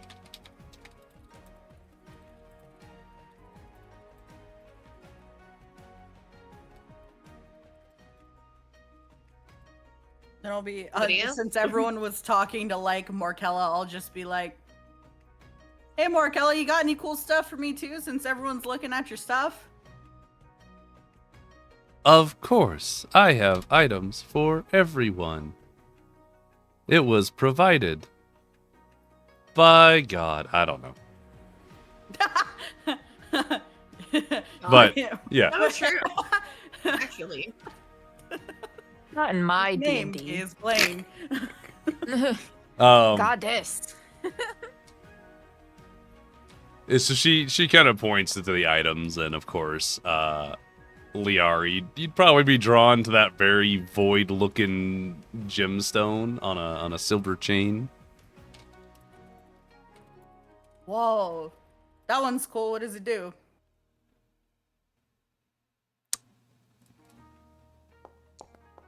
All right. She kind of gives you a once-over. And as she looks between you and the black necklace, I feel as though your particular abilities are very specific, much like your friends. This item will enhance them. Whoa. How much?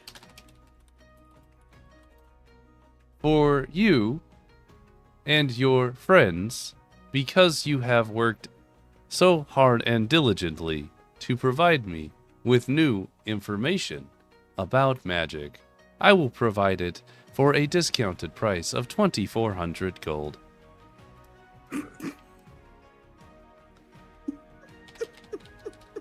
it is the funniest thing I've ever fucking heard in my life. Wow, that thing's that cool, huh? It is indeed that cool.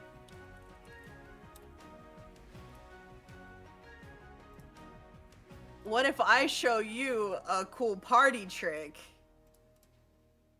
And then I'm gonna do my, like, psychic blades. But I'm gonna start juggling them. And right when I make it look like it's about to stab me in the hand, it just disappears. Roll a performance, please. My Fuck, God. I don't have guaranteed on that. that shit. That. Okay, so you do actually juggle it really well. Like, you do the tossing, you're doing the flips in the air, and as the psychic blade is gonna go into your catching hand, it instead just sort of shatters and disappears. And it's a really cool show. Like, you could probably make some coin doing this. Morkella just sort of stares at you for a moment.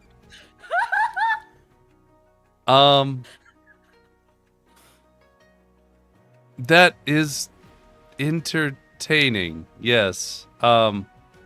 However, no.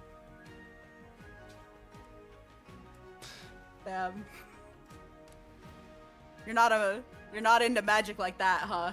That's I am very interested in strange and new magics. I wish to be at the forefront. It is how I have come to attain the Twilight Arcana.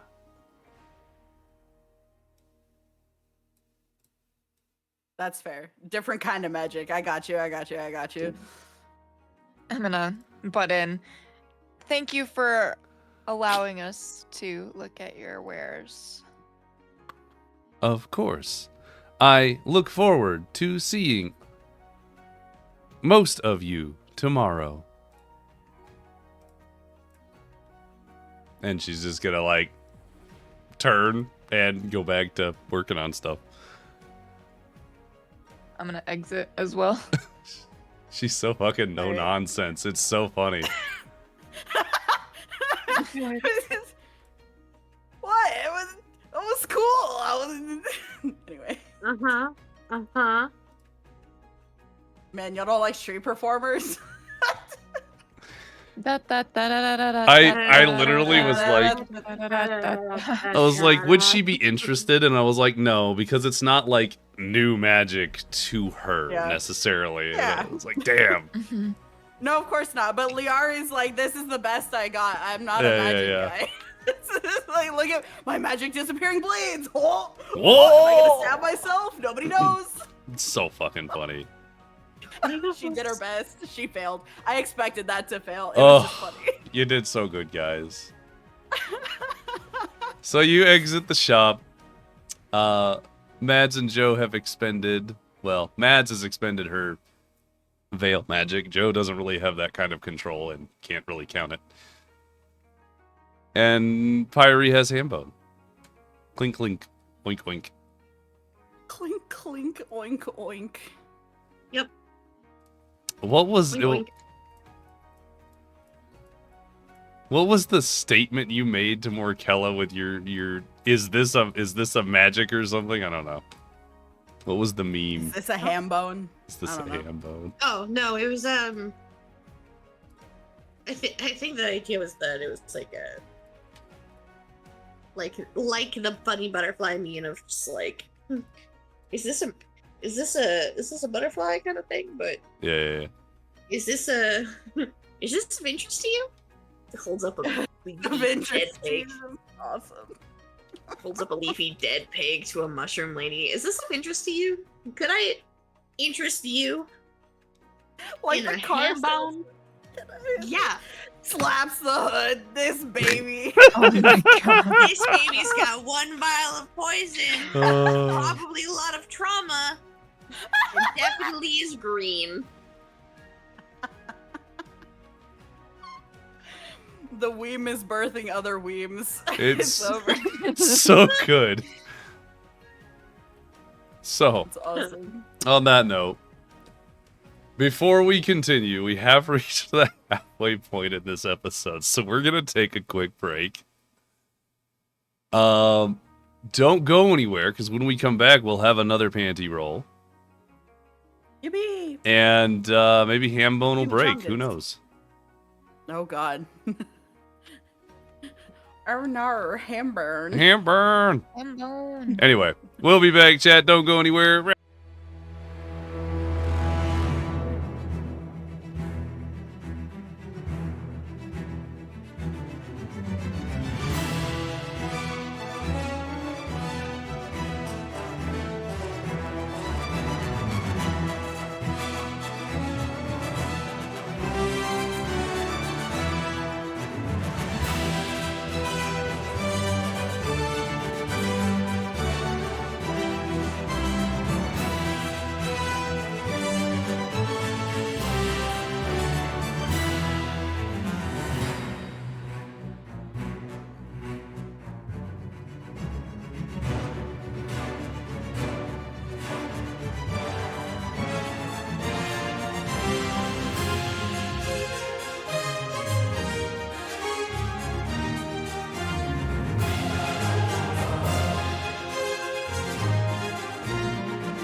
Welcome back, chat. Hello.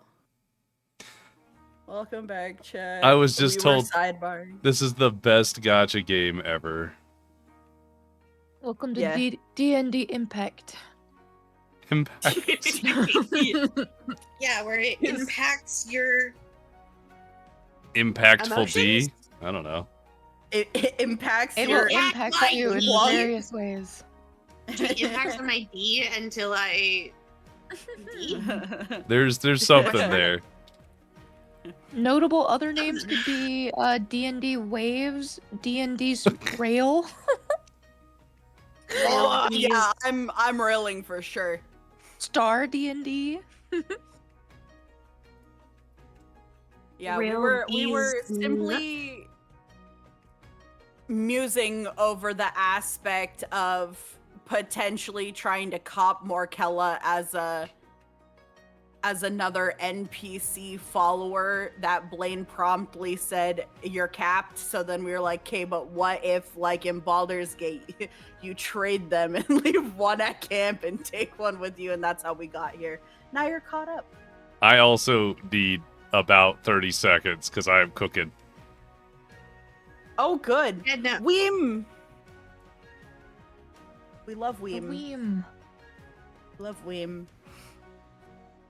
I was also thinking that, like, Mads had brought up how maybe we ask Morkella on a date, and I was like, please, Liari would lose her ever-loving mind. Liari didn't see the gaping maw of the abyss either. No, Liari didn't. And even if she did, she'd probably still be kind of okay with it, because she kind of... Ayo? I don't know.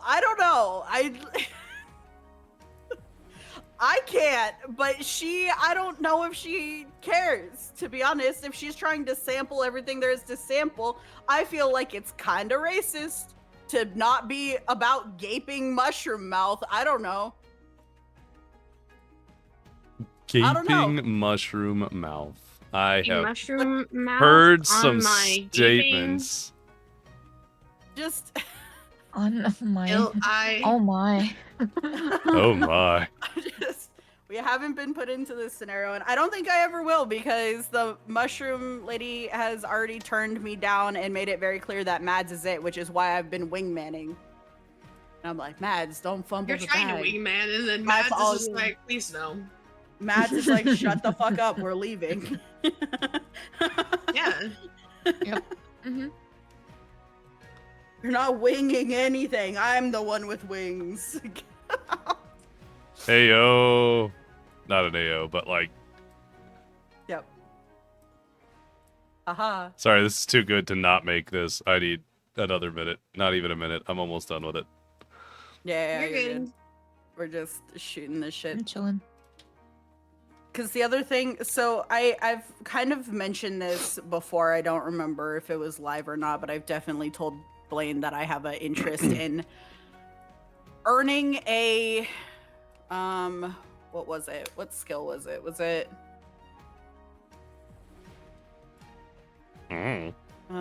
investigation? Earning an investigation skill or like proficiency or something to help me like actually track down people in any sort of significant way, because it is quite literally an intelligence stat, and it's a skill that I don't have proficiency in. And I have no intelligence, and I'm like, I don't know how I'm supposed to be out here finding bitches if I can't see. If I can't see. So True. I don't So true. even know where I would begin to like train under someone for that or like whatever, but that's kind of my thought process here, because we're out on this shopping day and I'm like, cool, shopping's cool, but like, is there somebody who's particularly good at investigation? Let's go talk to the cops. Let's go talk to the cops. It's fine. This'll be Things that I would fine. never say. The divide between me and my character only groweth, and I'm just like, how do I balance this? You never do. They just become wildly obscure and different. This is... Me. Okay, how do I be Liari? Okay. Don't be me. Solid. Let's go. I'm happy enough with this. Let me download it. We're ready. We're Weem prepared. I'm so happy that you are Weem prepared. I'm You're excited to you're see not what you've ready been though. cooking on. You're not ready. It's gonna be so good. I've never been ready. Okay, on a scale of like 1 to that joke I told earlier, where what level of unready? Well, I'm just gonna replace the image available, so let's see how y'all feel about it. Weem. There's the Weem, chat. D&D Impact is it. That's awesome. That's beautiful. Is that the hot librarian one on the left? Is Sunny the hot Wait, librarian? you gotta you gotta switch Sunny and I almost did. I almost switched those two, to be honest. Oh my god. Is that a personality Because thing Lisa- that I don't know? yeah, Yeah. because Lisa's Yeah. like the sassy and slutty one. I don't know. Yeah, no, that's No. pretty She's accurate. the mommy. She's the sassy Yeah. mommy lady that's just like. And then Jean's more of the serious type. Well then, actually, Joey Paya is the funniest shit. Actually- That's the funniest. That means that we all have to switch, right? I was That gonna means Mads say- is up front. I'm on the left. Sunny on the right. yeah, I was gonna and say then- that would be the better rotation, right? If the serious one is up front. Mm-hmm. Okay, hold You're on. not privileged up front. Saying. So good. I love the idea of the RBF up front. I love how you cooked on this, and then we're like, cook better. No. I almost switched out. I almost switched out Liari and Pyre, but like now that you mention it, I'm like, oh, that makes so much more sense. I should have done it that way, right? If I like, didn't play Genshin Impact, I would have been just like, that's awesome. Honestly, that's me. I'm the one that doesn't play, so I'm like, that's awesome. Right. The fact that I even knew the librarian on the All left, right. I was like, yeah. it has been updated. And then I Enjoy, know chat. It's like the basic fire chick that you get immediately, right? Yeah, Amber. Nice. And then you made it just our head too. I did. I kind of cleaned it up a little bit too. I am Shit. I like super it. satisfied It's with this perfect. weeb. I'm putting it in weeb. Perfect Then we weeb. can continue. Perfect weem. Throw it in the corner. In the corner, in the weem. In the weem corner. All right, weem has been put into the Discord, and now let me scrunch this. Fire weem. Amazing. Isn't it? We Okay. also take submissions for weems, so if someone thinks they thought something was funny and can weem it up, submit that. Please do. Please Can you submit weem? it. Community You two can Weem. meme. Community weems. You get a weem, and you get a weem. So, now that I've weemed myself out, We did it. party. Yes. Let's dive back in, shall we? Sure. You have just exited the Twilight Arcana. And High Table were discussing the possible way to get another NPC companion or trade information for stuff. I'm not sure. But I think that was mostly a joke. as you leave, where are you guys heading off to now? I would say each place probably took like between the travel time. It's probably sitting to be about noon. Yeah, probably. Yeah, I just pinged those because those are the other two that they indeed Sunny were. had brought up. But then did you hear my spiel about wanting to learn better investigative skills? I did. And now that I know that, I could prepare something for it. What do you mean know that? I've been saying that. It's literally in Liari notes. It has been forever. Yeah. Yeah. I'm sorry. Fumbling the bag. It's going in okay. my physical notes, so it won't be forgotten. Let's go. Yeah. Next goal is to learn books-wise how to more efficiently be able to identify clues that someone has been somewhere and track where they went, aka how to become proficient in investigation if I can over time, of course. Smiles. That was on April 7th. Well, that's the issue. It's in April. April's redo, isn't it? April was a reroll month. I'm rerolling. I still want to investigate. But yeah, other than that, if anybody has a preference on which store to go to next. I would still like to go to a magical artifact place, if possible.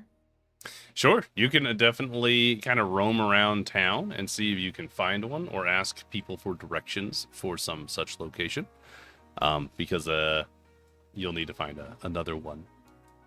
I see. Okay. So, if you'd like while to we're do that, doing... Cool. if you'd like to do that, go ahead and roll. Coincidentally, investigation. Whoa. It'll include Whoa. chit-chatting with individuals as you walk through the town, and following, context clues. Investigation. I have a -1. Wow. Yeah, we're all super intelligent. So, Mads, with your investigation of a 10, a lot of the people are redirecting you back towards Twilight Arcana. However, let's see what the actual roll is. Oh.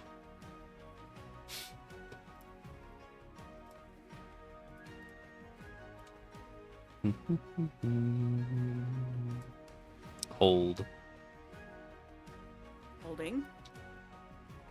Grasping firmly. Firmly grasp it. Sucking it all in.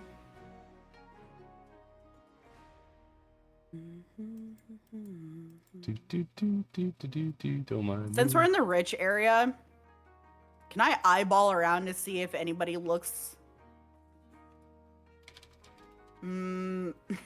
Never mind. I am not going to pursue that line of thought. I lied. Just kidding. I'm afraid to ask what you were. Yeah, I'm kind of interested in what you were going to ask for there. Whoa! Hello. Fua raid. Oh! Hello, Fua. Welcome in, Raiders. I hope that you all have had a wonderful time with our favorite Fua. Welcome in, and feel free to grab a drink and a snack and sit back and enjoy the D&Ds. And thank you very much for the follows. How was your stream? So true. I actually feel like I can't elaborate now because there's new people who need. No, this is the best time to elaborate. What are you looking for? They need to be like warmed up to the crazy shit that I say. You can't just like drop that on them immediately. That's not how this works. But I will say I had made a joke earlier in reference to. Are you gonna look for someone who is horny so you can suck them off for money? Sunny was paying attention. I mean, you could look for that if that's what you're looking for. I If sure Anna don't. won't say it. I sure as hell will. Yeah, That's welcome. My salad. Welcome to the D&D, Fua. Hi. I'm It's sorry. unhinged. It's a great time. Listen, the group needs money, and I have a very specific skill set. But I don't think my character wants to do that. We're not that desperate. Not yet. There, Hunting I monsters. would try to defend, but no, they're usually this unhinged. Anyway, enjoy making dinner, and thank you for sharing your community with me. I hope dinner is good, and for those of you who are rating, I'm BoldMordred. I do a lot of D&D stuff, as you can see. And then we just like hanging out. I do world building stuff and we play D&D. It's a good time, and I have an unhinged group of players right now. Welcome in. Yeah. He loves us, really. I do. Thank you. It's a good time. Thank you. Thank you. Enjoy dinner, and yes, I did a lot of work on setting up this overlay, so I'm glad you enjoy. Anyway, Yeah. I shall reply in chat. We shall move forward. Are you? What are we doing? Where? Blaine was setting something up because Mads looked for wanted a to new find shop.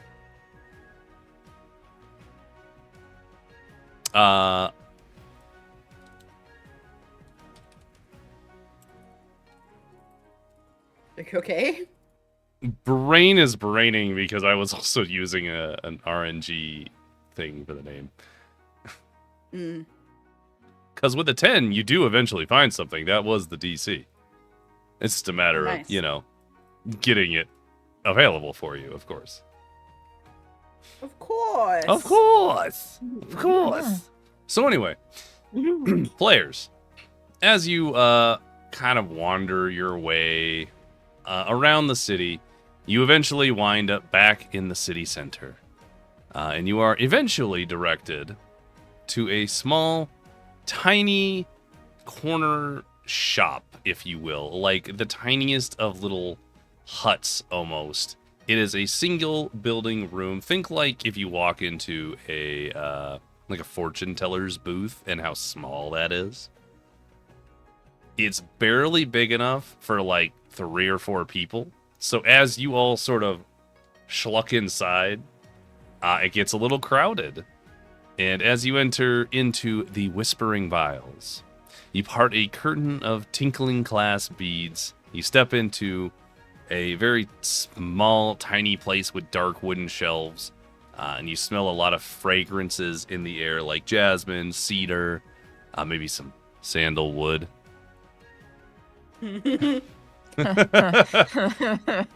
Wow, Mads, your favorite scent. And Oh, I'm, I like it elbowing here. you. I like it. Yeah. As you enter in, you see a lightly amber-skinned tiefling with very gentle, spiraling horns that seem to have almost like a golden sheen on them. And they are wearing kind of like a slate gray robe almost. They seem to just be sitting near a table at the entrance. And as you walk in, she sort of like tilts her head in this almost I'm gonna go with high. In an almost high way as she watches you walk in and hello. Hello. God, that's when she's stoned out of her mind. Perfect. What can I do for you? We've come to check out your wares. Oh? A customer? Of Yes. course, yeah. Yeah. I have many things. What are you looking for? Potions? Items? A reading? What do you have for items? Oh, I have bottled boldness. I have perfumed masks. I have magical anklets. Whatever you want. Do you have anything that would cause the user to become invisible? Now I know what you're doing. She kind of like leans around and like forward and backwards as if she is having a difficult time even functioning. And blinks, but it's that blink where one eye blinks and then the other eye blinks. I might have such a thing. Let me look. And she stands up and starts like almost not stumbling, but like fluidly moving in short bursts of steps. And she goes up about 2 or 3 steps towards what is the back of the building. And along this shelf, there's a little lip and a handful of like cloudy vials, and a lot of them have like glittery liquids. There's some that are clear and some that are murky. She reaches up and some of them clatter as her hand runs across all of these different vials. She stops with surprising precision, considering what you've seen so far, and picks up one particular vial filled with a silvery liquid. And as she swirls it around in the very dimly lit interior of this tiny shack of a shop, you see kind of a silvery, smoky-looking liquid inside.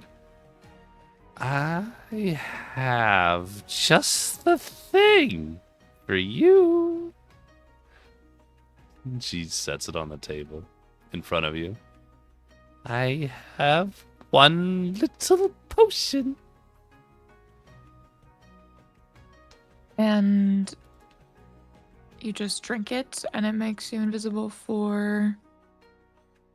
Oh, probably an hour.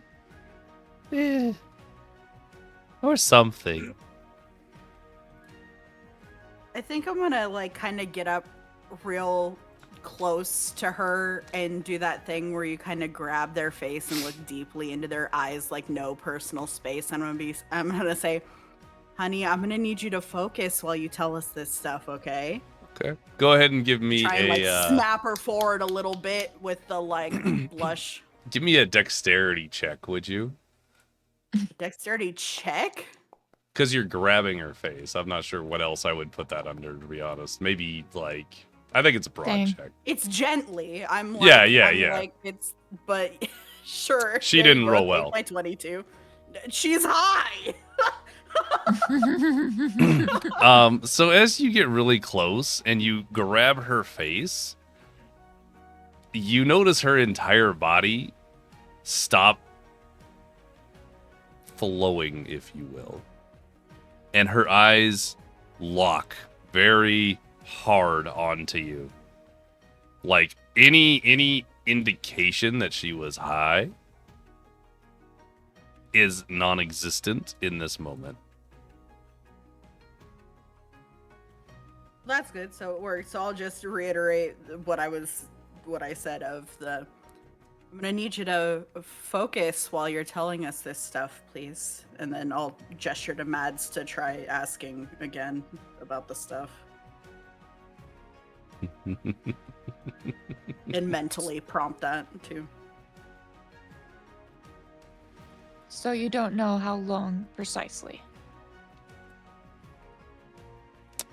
Let me do a thing again.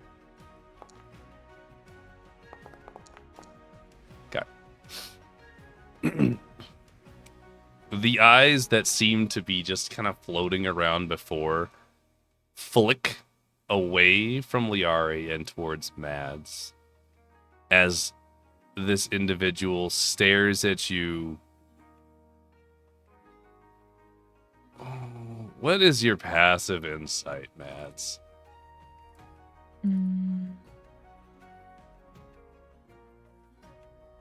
17. 17, yeah. Yeah.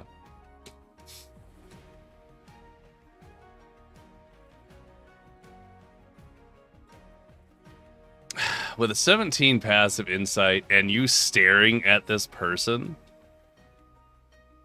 it's a show.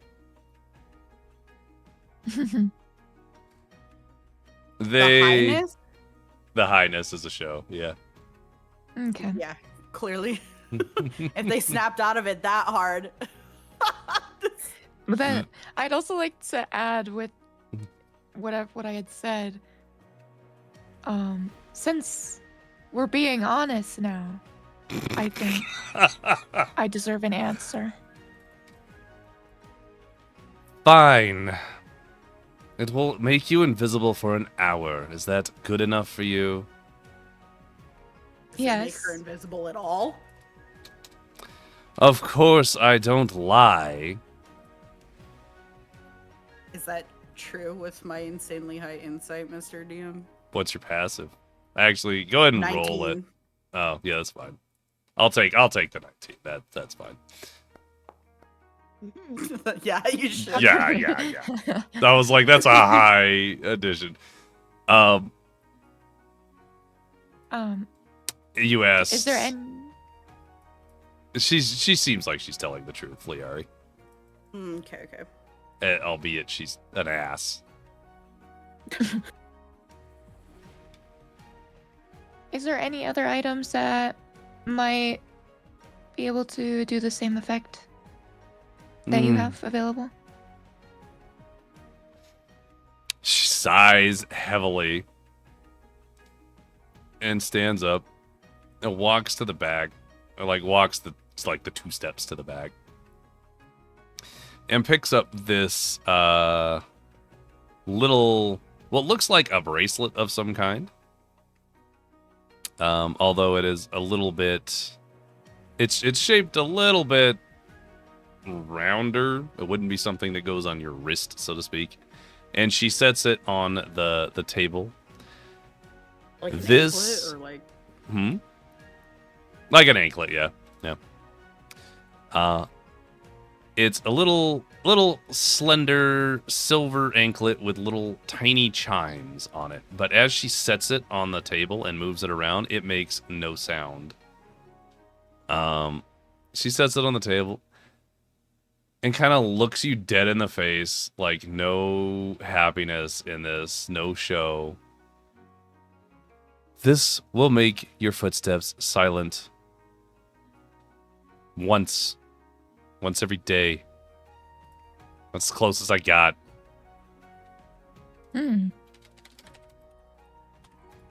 How much would this go for? Do you want just the anklet, or did you want the potion too? Both. Of course you will. 600 for both. How much individually? 350 for the anklet. 250 for the potion.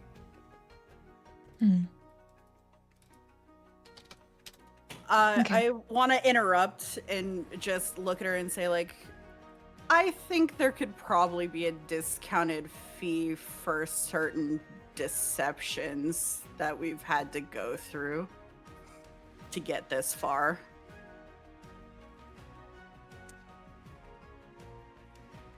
Are you convincing them, or are you intimidating them? I'm a little done with her shit now because she was pretending to be high. So I'm not flirting with her anymore. She had the one nice time. Now she's giving attitude. I'll give it back. Okay, give me an intimidation then.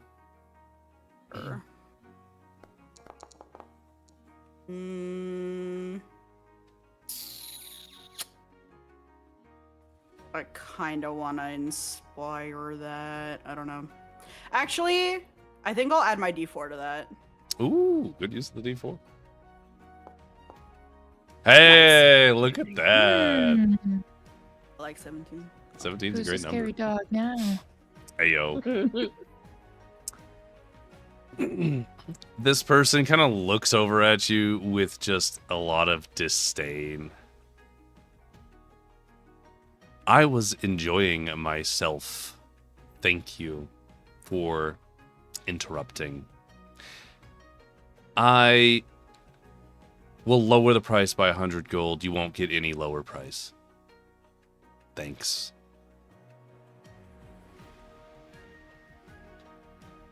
Mentally, I'll ask Meds how they feel about that, because group-wise, we don't have the money on us, so... What do you want to do about that? Yeah, I'm just gonna say mentally, I'm gonna decline. Because I don't have the money for it, but perhaps we'll come back Now that I know. I don't think she's gonna like us enough to let us go back. True. My other thought is I take the items. I attempt to steal the items, but that goes against being a good person. Yeah, you'd have to look within yourself for that because I'm not against that. That's not against my nature.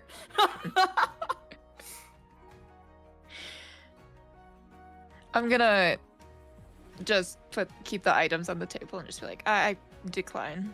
Thank you. Or actually, not really. And then just kind of walk away. Surprise, surprise.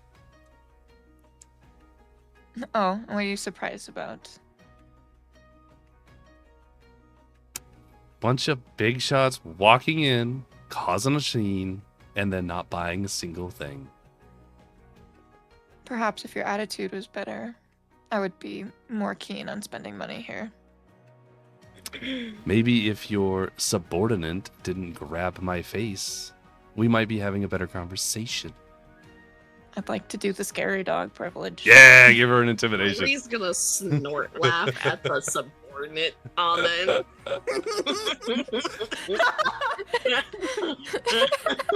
On God, I can't remember I'm gonna say this out loud, actually. I can't remember the last time I was a sub to anything.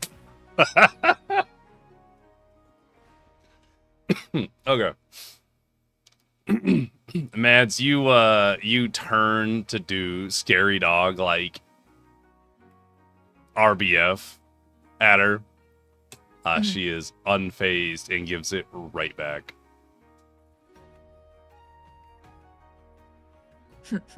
Does not comment on your sub statement there, Liari.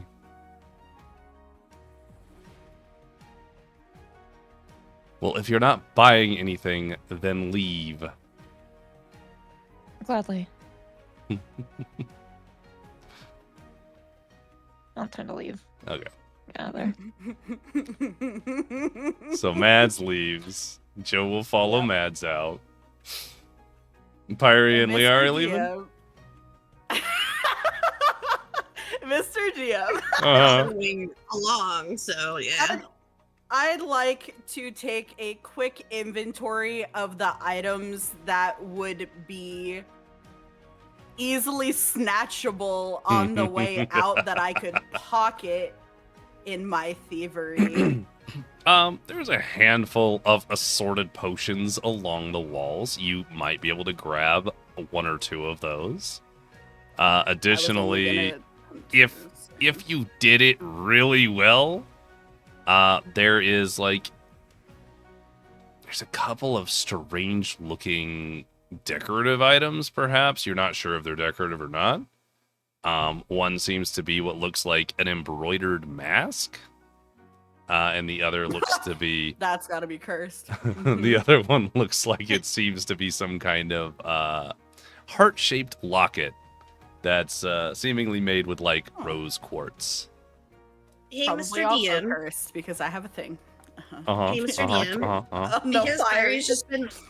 Okay, so because Pyrie has an insanely high perception, and also because she's just been standing listening to the yappage, looking around. Not touching anything, but just, looking around, you know? Sure. Can I do a funny... Either I do a perception check or, I don't know, sees the funny things on the walls and whatnot, and what is... I will say you probably be able to catch the same things as Liari. The only other... Let's see here. Hang on. Give me 2 seconds. Unless I just run a perception check of, stares at the funny things on the walls of, what the fuck?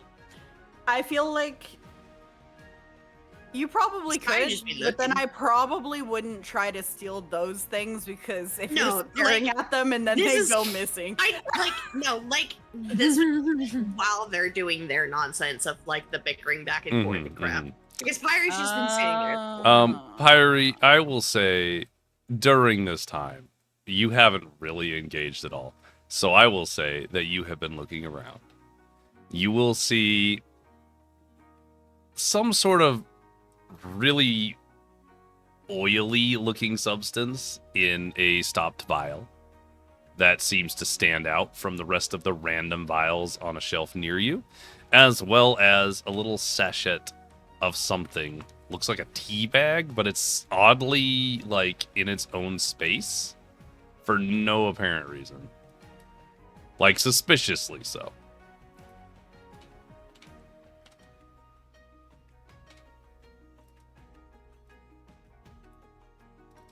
Can I say, while they're bickering and like clearly not getting along with shopkeep, that is, I'm dumb, but I'm not that dumb. I understand that they're not good, not great person. And just kind of like when they start, when Larry and Mads like kind of start leaving, I don't know. Can I like sleight of hand yoink the thing and put it in? So there's a couple of. Put it in Hambone's mouth. Which item are you trying to stick in Hambone's mouth? And then we'll also check with Liari before we do anything.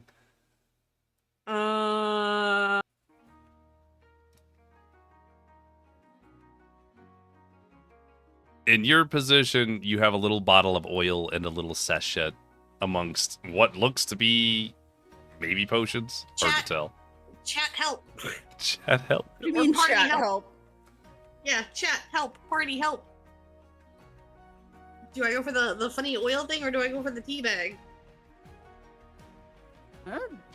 Whatever you want. 'Cause Hey, yo. I'm honestly probably taking the funny items. I'm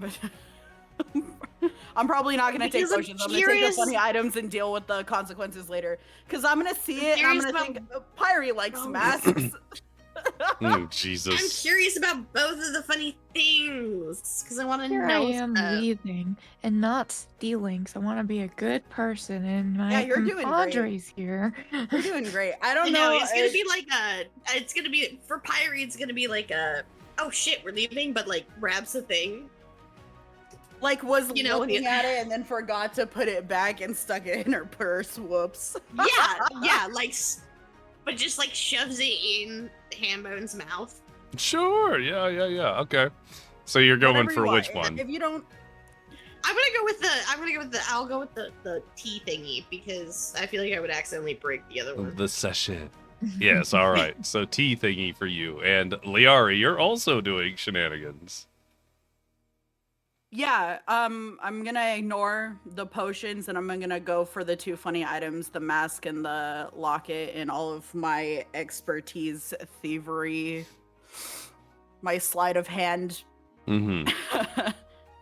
I'll say because you are, a literal rogue, that you can Yeah. attempt to get both items.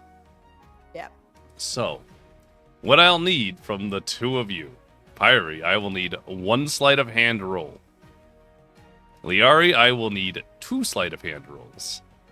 Yep, here are my minimum 20s, Mr. DM. Yeah, that's true. Oh yeah. I forgot. I oh, forgot it was a minimum of 20. That's, Sleight of hand, sleight of hand. Wait. Uh-oh.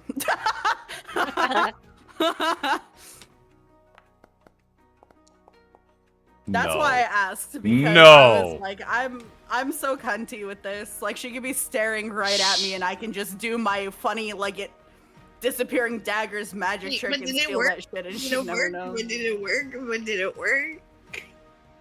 So, she Is rolled that for a her perception? she That's rolled low a as fuck. goddamn 6 and has a -1. Oh no. That's unfortunate. Well, for her, not for you guys, necessarily. Oh yeah, but So, Even when I roll bad.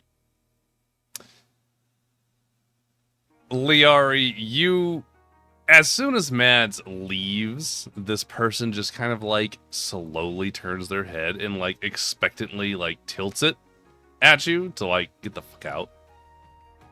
And you, as you're kind of standing there, you have inched your way very carefully towards this little back shelf, and she's staring at you at this moment And then all of a sudden you hear this clatter as Pyrie knocks some of these items off the shelf and they hit the floor. Pyrie, as you accidentally knock some stuff off the floor and you start trying to put it back real quick, you shove the sachet into the mouth of Hambone. And as you put the rest up, as this individual flicks away from Liari, fast as lightning, snatch, you grab both of the items and quickly tuck it into, like, the side of your shirt into a little satchel or something. She turns back towards both of you, like, looking between you. Get out. Yeah, I turn and I leave. Yep. I'm just gonna shuffle out. As you guys leave, the beads at the entrance kind of like clink and clatter as you walk out. And as soon as you're out the door, you hear this really rickety wooden door slam behind you. And the beads all kind of like clatter as the door's force pushes them outwards. Wow, rude.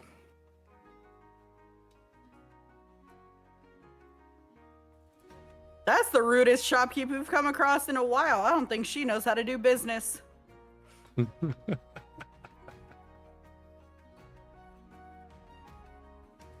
So gonna be where's like, your yeah, next?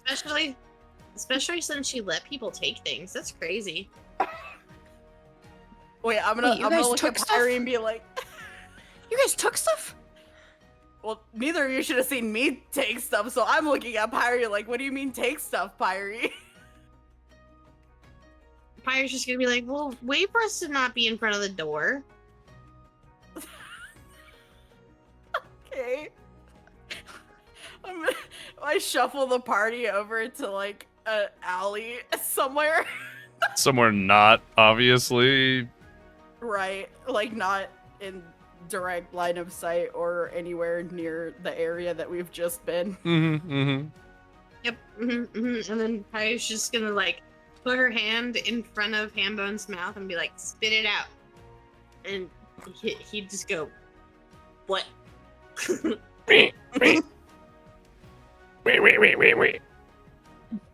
Like, He spits out the little sachet into your hand. It looks really funny. Like, it looks like a bunch of tiny, perhaps mushrooms, or like just the spory bits that grow on mushrooms.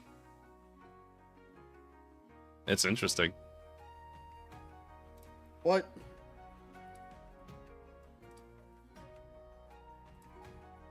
cool. Pyrie, that's. Did you take that from the store? What do you mean? Hambone ate it. And she's just gonna smile slyly at the two of them. Like, Oh, Hambone, you silly. And then I'll actually like pet the thing, not enthusiastically, but more warmly than I did in the past when I was like, yucky. You silly Hambone. And then I'll be like, well, that's funny because some stuff also fell into my pocket as we were leaving. I think it had something to do with like her attitude. I mean, you saw how that door came flying outwards, so it must have been the same gust that just threw this mask and locket into my pocket. So we should probably have these looked at by Morkella tomorrow. This when we party finish. is unbelievable. Mads is gonna be shaking their head like, oh my god. Joe's Hey. like, wow, that door was really strong then, huh? That's what I'm saying, Joseph. That was a really strong wind. And Wow, so we made out pretty good, huh? Is there anywhere else we want to go? Any more shopping we want to do? Well, I didn't find quite what I wanted. I did find some stuff, but I don't really necessarily want to go back there now. But She was not gonna let us come back. maybe that'll just be for another time.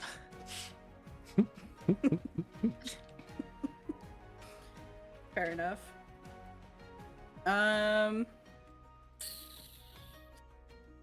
Alrighty, and then I don't know, Pyre, do you still want to check out the funny gem place and the sigil place? I gotta Or scroll since up. we're here back in town, do we want to stop by the Ivory Maw and see if we can get paid? Payment paid, yes. Yeah, should probably do that. Okay, it's time. Who's All got right, their chat. persuasion hats on? Persuasion. Me. Yeah. All right. So, I can't provide you with the cool little book icon, so you can't look at this yet. But I can give you the pictures. So, Yay, pictures. pictures. So, party. As you guys make your way into the Ivory Maw, just around the corner from that shop that you did not inherently steal from, it just was a big gust of wind.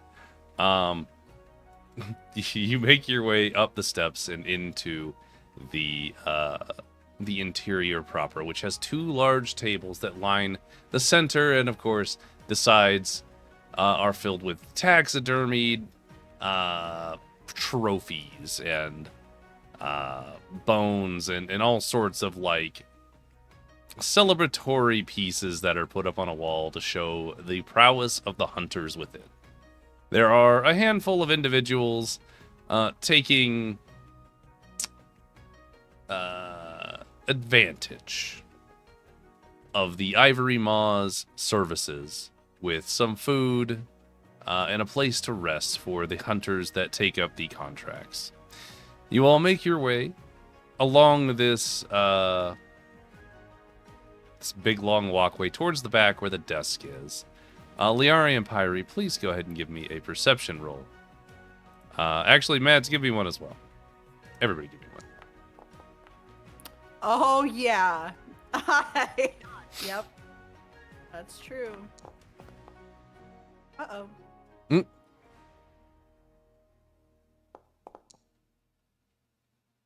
Okay.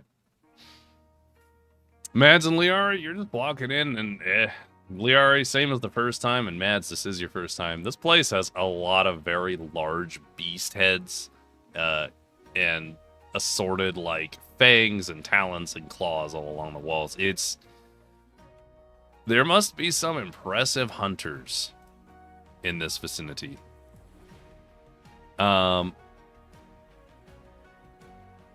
Pyre, Yeah. as you walk in, and you've been looking around, and of course this place kind of makes you feel a little weird because they're not really using any of the stuff. It's on display for some reason. That seems strange to you, of course. Yep. But you kind of take a look at the people in here as well, and you feel like, with a 25, you recognize... You remember last time you were here, and Liari kind of rushed you out, and that guy kind of like walked out and stared at you for a minute, and that guy's still here. He's just sitting at one of these tables. He seems to be reading something, and he doesn't seem to have noticed you yet. But you clock it.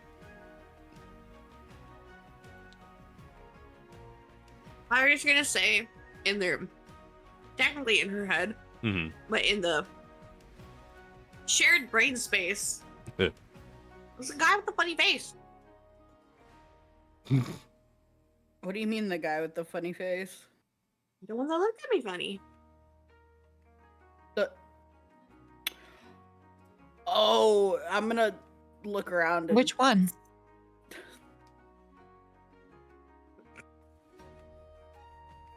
That's fairly on point. That's funny. Herm?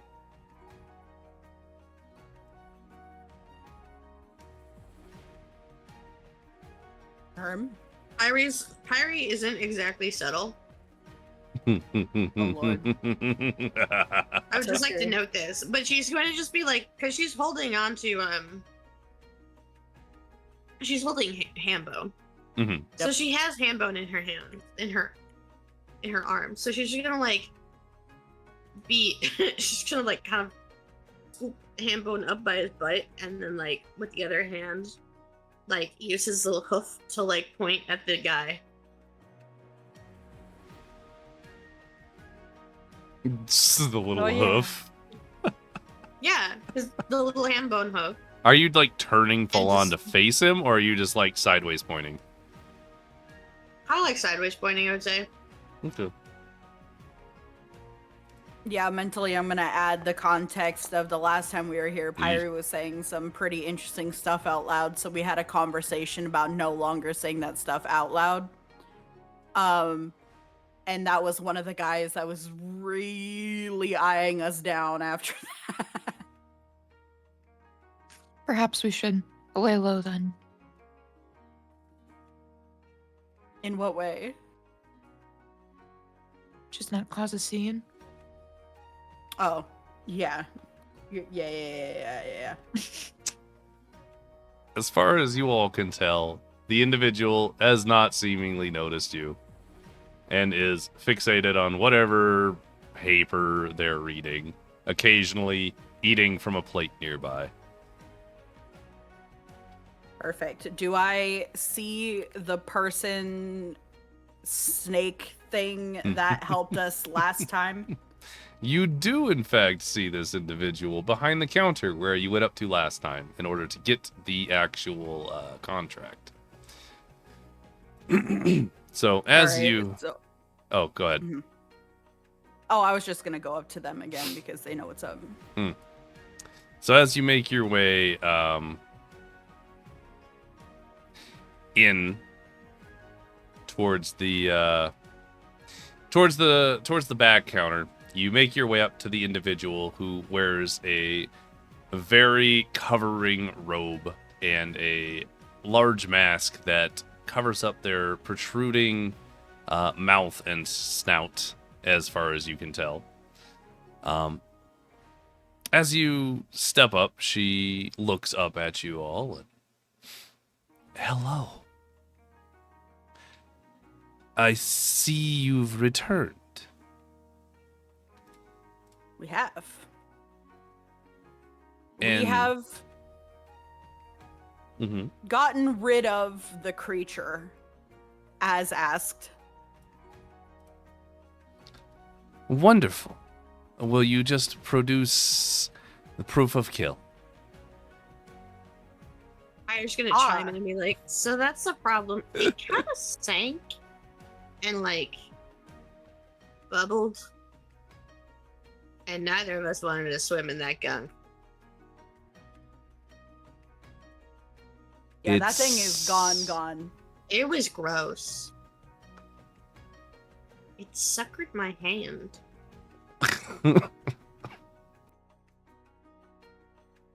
Yeah, it was disgusting and horrifying. No, I don't recommend that ever again. I see. And you have no proof whatsoever. Well, unless you consider the gross feeling I felt on my hand when it slurped on it. Roll me a D20, Pyre flat. That's interesting. Da-ba-da-ba-da. Aw, nope. That was almost so cool.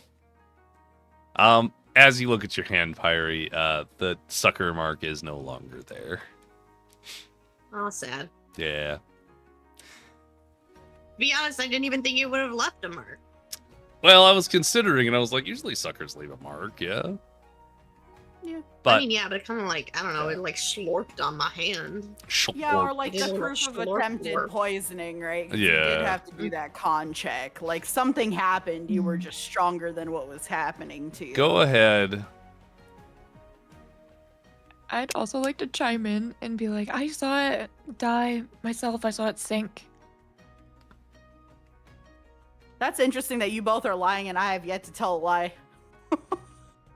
Hey, I said slurp blurped on my hand. Technically, that ain't a lie. I see.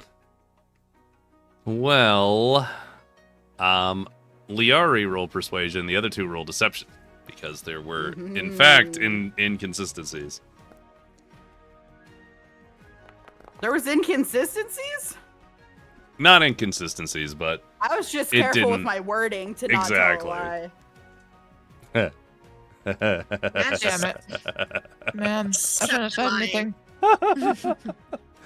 You always second lying. No, usually I'm pretty good at it. In D&D at least. All right. Yeah, it's the performance. I'm so mid. I love that one. I see. She's gonna kind of look between the few of you. You say it's dead, but there's no proof you can provide. Is that correct? Unfortunately. Are there other, like, things that we can do? Maybe something that won't sink in icky, gross sludge? Of course. There are other opportunities and contracts for any willing party. If you would like to procure payment for the creature you claim to have slain, I'm afraid I will need verification from Bennu himself before I can offer the payout.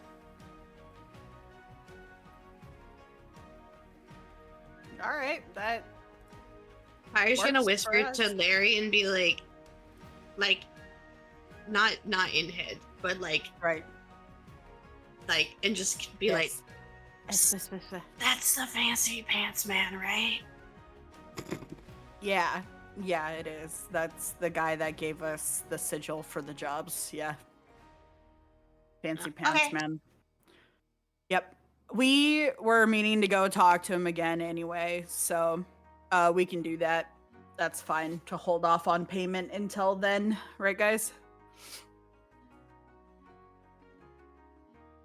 Are there other jobs that we can look at though in the meantime?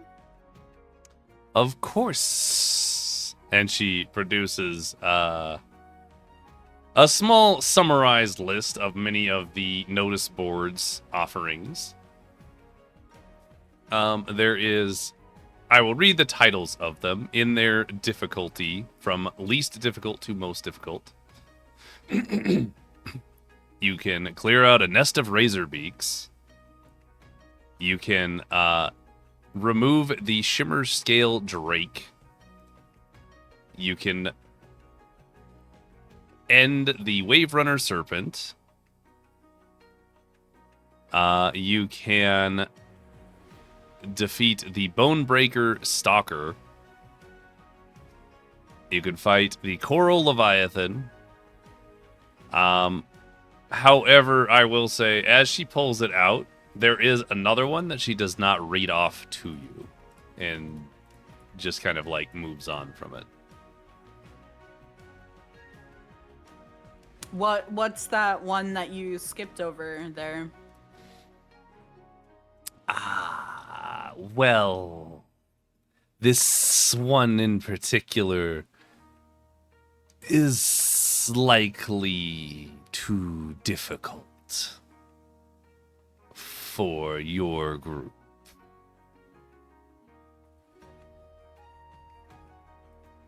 But what is it? This one is known as the Blight Collar Titan, and it is on a separate isle near Melody Cove. It is a blight-infested construct that has awakened and was long forgotten, infused with a magic that has yet to be identified. If you truly wish to take this contract, you must mandatorily bring its core and sigil as proof of kill.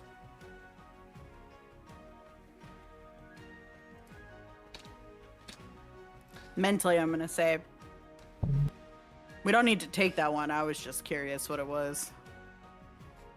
The payment is 10,000 gold.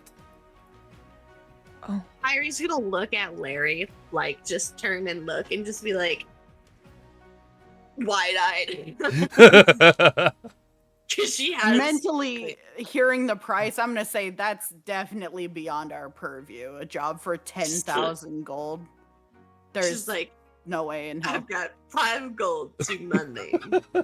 Smiley face. Other jobs make other amounts of money. 10k is like S rank dungeon, bro.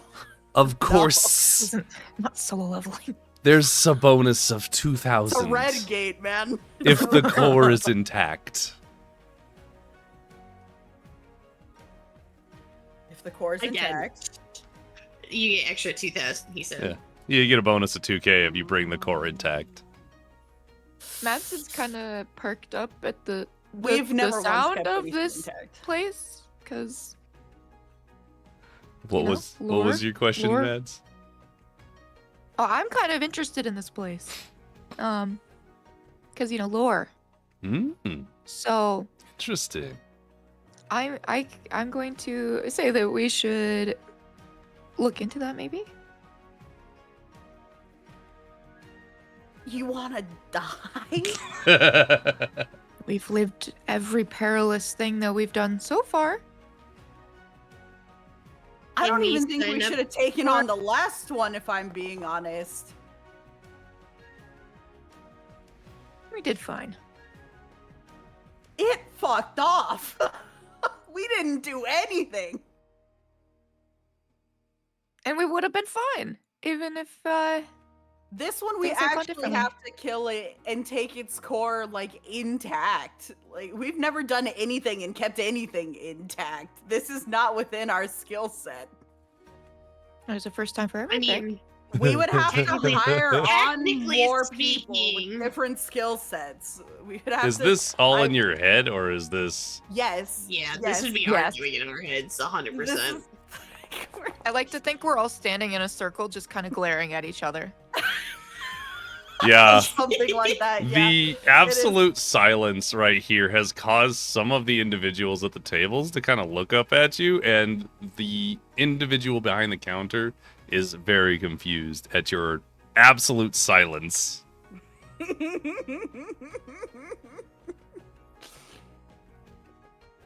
I feel like at this point in time, also, while we're staring at each other intently, that Pyrie is also, like, wiggling Hambone's little arms while while screaming in brain space. You know what I mean? Like, just like I she's love talking that. with her hands, but I there's love no, that so but she's much. talking with his hands. So adorable. That gives like a reason why we're all staring at something. Yeah, and It's like, look, Anyway. if you're really serious about taking this job, we can think about tackling it when we're more prepared. Like bare minimum, we would need better gear. We probably need to hire more people of varying other skill sets, because they don't even know what we would be dealing with. It's unidentified magic.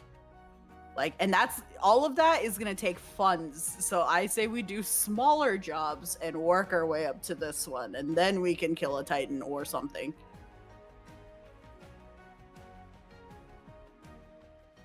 Mads is gonna see the logic, but doesn't like it. I can read you the actual details if you want the details. Mm-hmm. I don't know if that matters to you guys. I just want us to not die. Yeah, it's entertaining. I'm very entertained right now. The location is in the ruins of Mernfall, which is about, give or take, 4 to 8 days travel from Melody Cove, and it's on a separate isle. So another little island nearby. Deep within these ruins, Uninhabited, question mark? uninhabited. Yeah. Deep within the overgrown ruins is a colossal blight-infested construct, which has recently awakened. It spews necrotic energy and is corrupting the land in a radius around it. There was a previous Ivory Maw team that was sent to investigate, and was never heard from again. The construct is believed, currently, to be a relic from before the Shattering. And in theory, its core is infused with a long-forgotten magic. It's yeah, that's what you got. Nifty. That's all the information Nice. that they have on it. I stand on business. I stand by what I said, that we don't go barreling in like fucking idiots and we plan if we want to raid that. I'm not saying no, I'm saying later. Fine. Fine.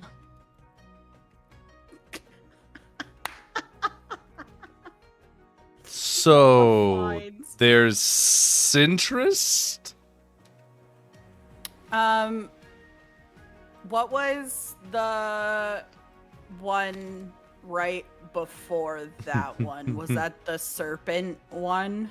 I remember there was one called Stalker. Oh yeah, the bone There's- crushing stalker. The Coral Leviathan and the Bonebreaker Stalker. How much Okay. do those jobs go for? The Leviathan is priced at 2,000 gold, plus an additional 500 for each chitin plate, up to 4 removed intact. The Stalker goes for 1,500 gold, and an additional 500 for an undamaged pelt. If you can collect the fangs intact, each can be sold to the Ivory Maw for 300 apiece. Look at the party in Leviathan. Yeah, we could probably. Surely, I hate the way you're like. Wait, can you say the Leviathan description again? Yes, the Coral Leviathan is at Reef Claw Abyss, which is a similar amount of travel. It is deep within a treacherous expanse of coral reefs, and it is a colossal lobster-like monstrosity that has grown to terrifying proportions. Multiple communities have reported it dragging entire fishing boats beneath the waves. Its chitinous shell is near impenetrable, and it is layered with coral growths that can shred anything caught in its thrashing claws. Dang. Didn't we already kill something like that? We can go for that one. Mhm. Yeah. I think this one might be a bit more intense than the Krebs.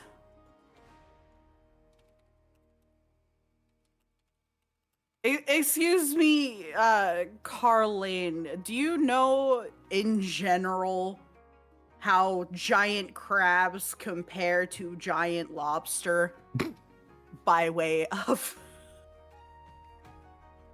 battle intensity?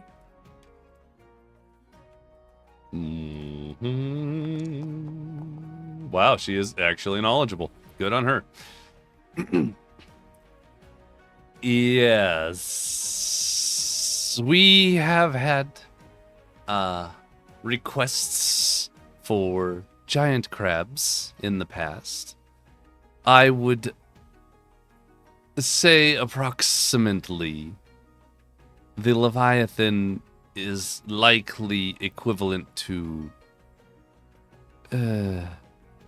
perhaps 5 or so crabs.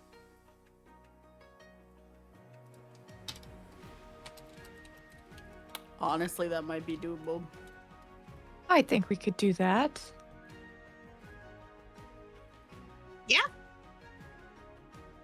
We kick the other one's Alright. butts. Sure, let's give it a try, gang. Let's do it. So she sees that you're interested, and she walks over to the notice board and removes the Leviathan one. Brings it over and sets it in front of you. I wish you luck in your endeavors.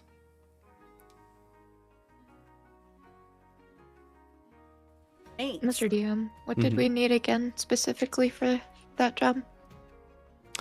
Chitin. You get $500 extra as a bonus for each chitin plate you remove that is intact. So think very similarly to when you guys took the crab shell and made armor out of it. It's the same vibe. So you just can't use a cracker, like a crab cracker on it, Yeah, no bombs. Yeah. The base payment's 2,000 gold, so you can get upwards of 4,000 for this contract. Neat. Nice. Nice. Nice. As like a high table thing, you can take multiples of these at once, but I would say if you're gonna do that, you gotta tell me which one you're going to first.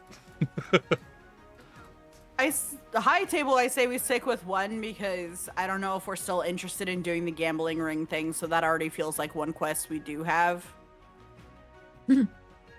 That's in our backyard versus this one that we have to travel to, which leads to an in-game question that I wanted to ask as Liari as far as will transportation to the location be provided, or is that on us to figure out?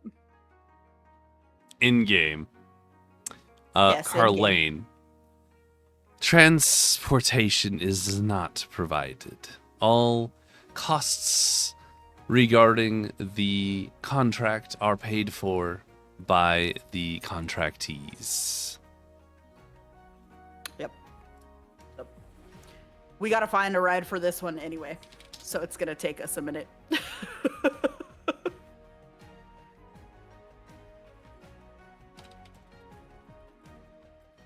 Of course. So, you now have the Coral Leviathan. Let me give you the little bit for that. Hang on. Yummy. Layer notes. I also put a Yummy. little parentheses in there with 5 or so crabs. Yeah, we did 3, although I think 1 got away, which pissed me off, so 5 is potentially doable. I think it'll be doable for you. Aw, that's so reassuring. Thank you, Mr. DM. I think it'll be doable for you. I was gonna say they were evil laughing when we took it, so I don't know. I mean, I Yeah. also saw the way where he was really only trying to even provide us with ones that appeared doable, even if difficult. Because we had to ask about the one that was skipped, which is clearly beyond our reach. So, Maybe. maybe. I mean, I cannot confirm nor deny that. Something in the me that has been around and traveled and done a lot of stuff is telling me that it's probably a no-go without preparation, without some backup.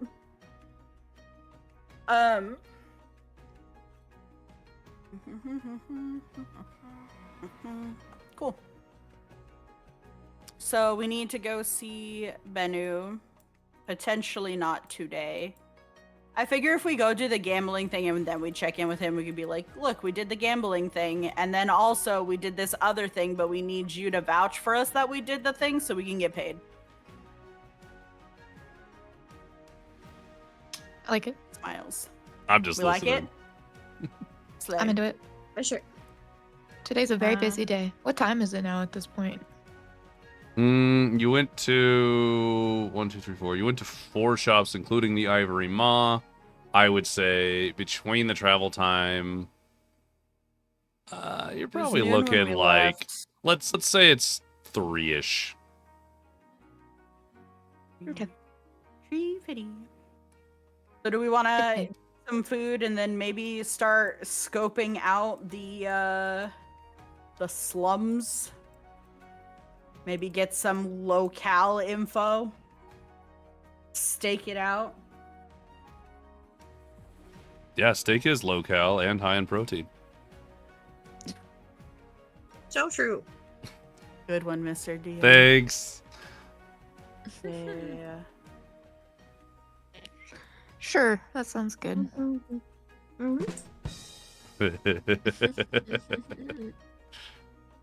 Okay. Time for food. Where are we going? We don't have to act that out. We can just say we ate, but. Sure. So you guys grab some food from a nearby location, enjoying what's basically like a little,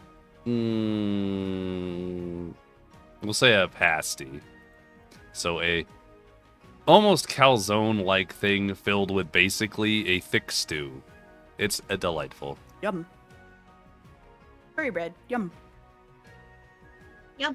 I'll say, at this point, between leaving the Ivory Maw, finding a place, sitting down and eating, you probably took an hour or two to kind of manage that and take some time for yourselves. If it applies to you, you may take a short rest in that time frame. And we will say it is now about 5 o'clock. The sun is getting down. It is not quite at sunset, but it is low in the sky now. I'm re-rolling our brain thing because it's probably been long enough. It actually has, yeah. So good catch. Good catch. Yeah. Staying honest. Mm-hmm.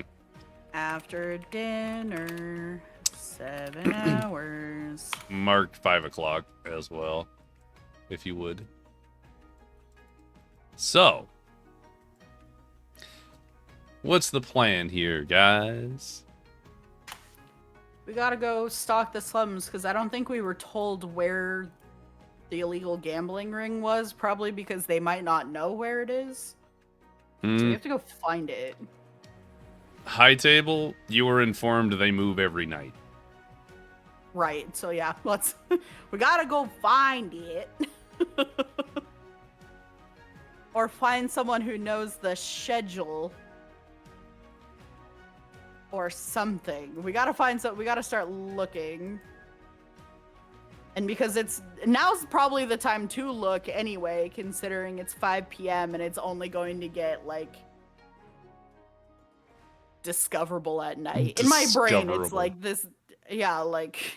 Yeah. That makes sense to me. You're not gonna find them operating during the day, so you gotta find them when they're open. It's evening time. Let's go look. Let's go. Okay, mentally, I'm gonna be like, okay, guys, we gotta go find this place, which means we kind of gotta blend in with the shady. So everyone's gotta kind of like grunge down a little bit. So like, Joseph, you're so sweet and you're so friendly with everybody, and I'm gonna need you to like tone that down a lot, buddy. Oh, okay. Oh, I got it. I'll be like Mads. Hang on. Watch. Hang on. He tries to do like an angry face. It is the most adorable shit you've ever seen. I do not look like that. You're right. Joe's cuter. I'm just gonna scowl. You keep working on that, bud. That's the right idea. You keep trying. He's gonna keep trying, and it's not getting better.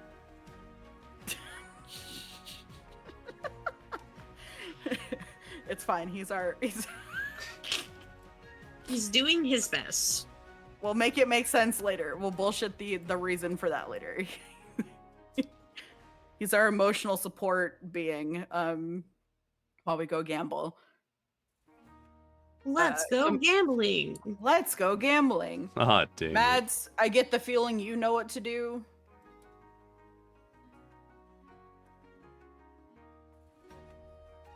Sure. Awesome.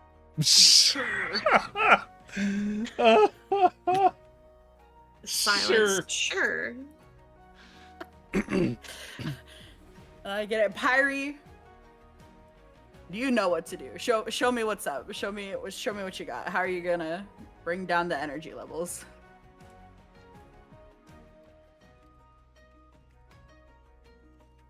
She's just gonna like stare at you for a second and then just like takes a deep breath and just relaxes her entire everything, and she looks so fucking pissed beyond belief.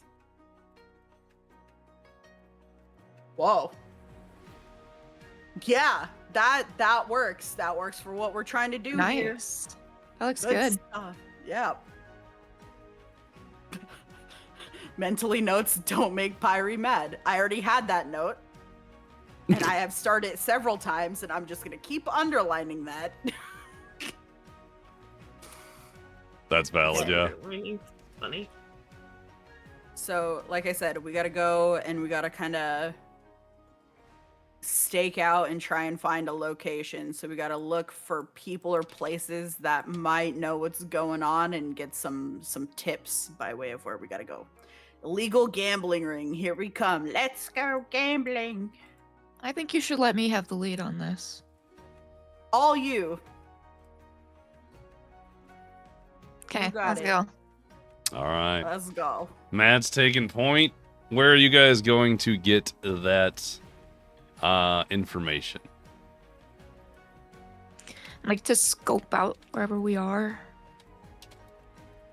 See if we can find any candidates that seem to be All right. interesting. So right now, it is getting close to sundown in the city center. There are people, but not a lot of individuals that are heading towards the slums. The people that are heading that particular direction always seem to veer off and either cut through the stables near the Sky Stride track, making their way up towards the Temple of Hapaios or into the Hillwood district, which is all to the left, or veering off somewhere like towards the right into some of the residential areas and whatnot. There aren't particularly many individuals, but the ones that you do see crossing the bridge into the slums are primarily like fishermen or like a low-wage workforce that is making their way back home. And let's say you guys have moved up a bit.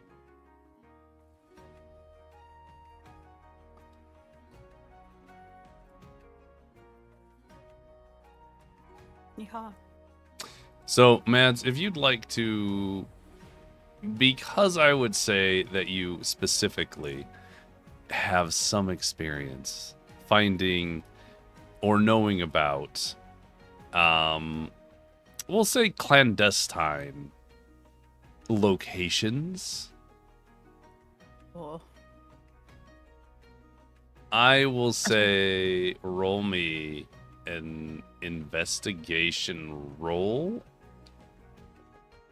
and a perception roll. I'd actually like both because I need to know how you're finding it.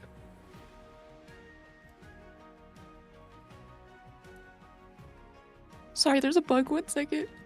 Oh, Like a physical one? Assuming. Yeah, like an actual one on my desk. get it. God. Run. Burn it all down and start over. It's over. No. Like this. Not like this.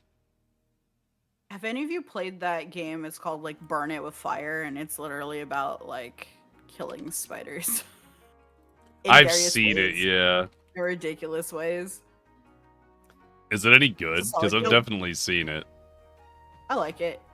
It's a little clunky, but it's enjoyable for the price, on top of the fact that there's just like a bunch of levels and a bunch of ridiculous weapons and stuff. And if you're an achievement hunter, there's a good amount of achievements there as well. Okay, sorry about that. No, you're good. No worries. All as well?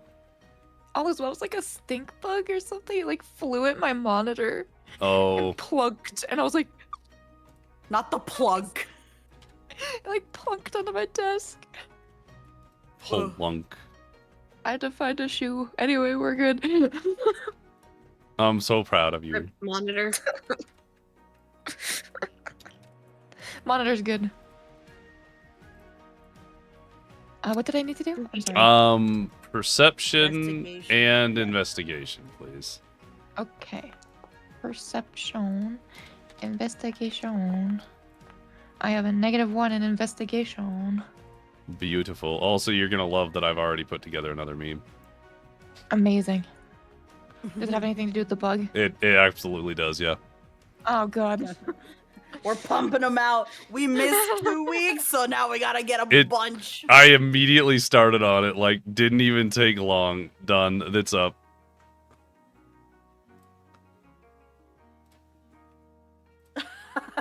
Oh, it's the psycho little girl outside the burning Oh my building. god. There was a stink bug.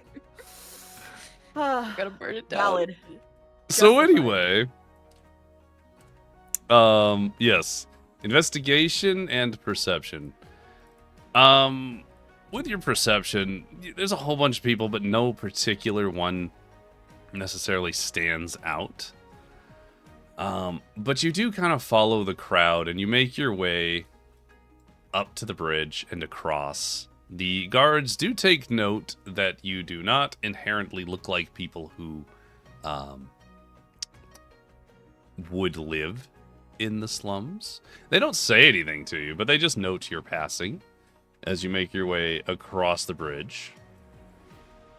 As you make your way into the slums, at this little crux area, there does seem to be some amount of, like, social help, if you will. Like some soup line kind of vibes, where members of the Temple of Swavania have assistance for the individuals who live in the slums. You note that there are quite a number of people there, but Mads, they are not the kind of people that you are looking for. You are looking for a very particular individual type of person, if you will. And with that investigation of a 15, you do kind of see that there is not an obvious line or, like, direction, but you see individuals who aren't inherently ragged or obviously poor occasionally kind of turn off and head deep into the subset of housing and warehouses off in this direction. It's just a mix of residentials, shacks, broken down houses, warehouses, somewhat destroyed buildings. Like, it is just a big compilation of destroyed buildings and whatnot. With that in mind, let me pull up some stuff here. Any of the buildings around here look sturdy enough for me to get a vantage point to look from without falling through. I obviously can't Assassin's Creed here, but, like... There's enough buildings constructed out of stone that you'd be able to find something to climb on. So yeah, you could do that. I'll keep that in my back pocket. Okay.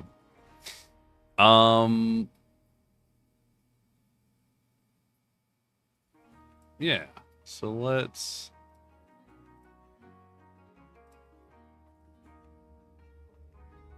do this. As you guys are making your way deeper and deeper through the twisting, winding alleys of the slums here, passing by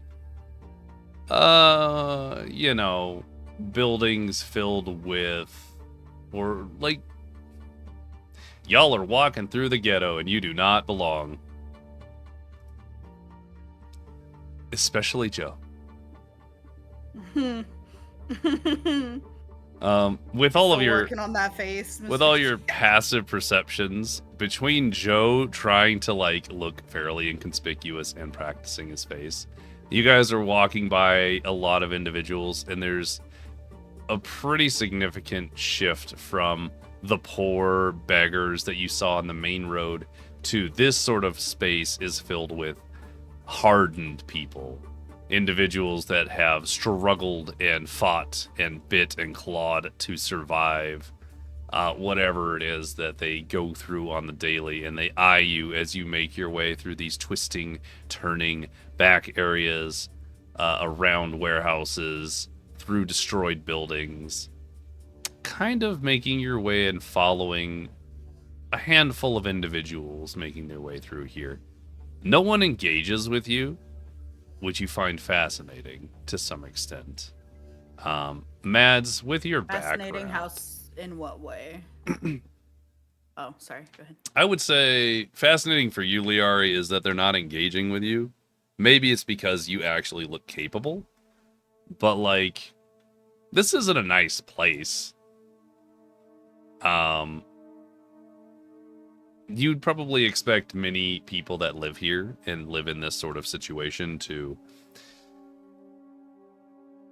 not bat an eye at stealing or taking things from you, provided they could. So the fact that you're well equipped probably dissuades any Sure. unwanted advance.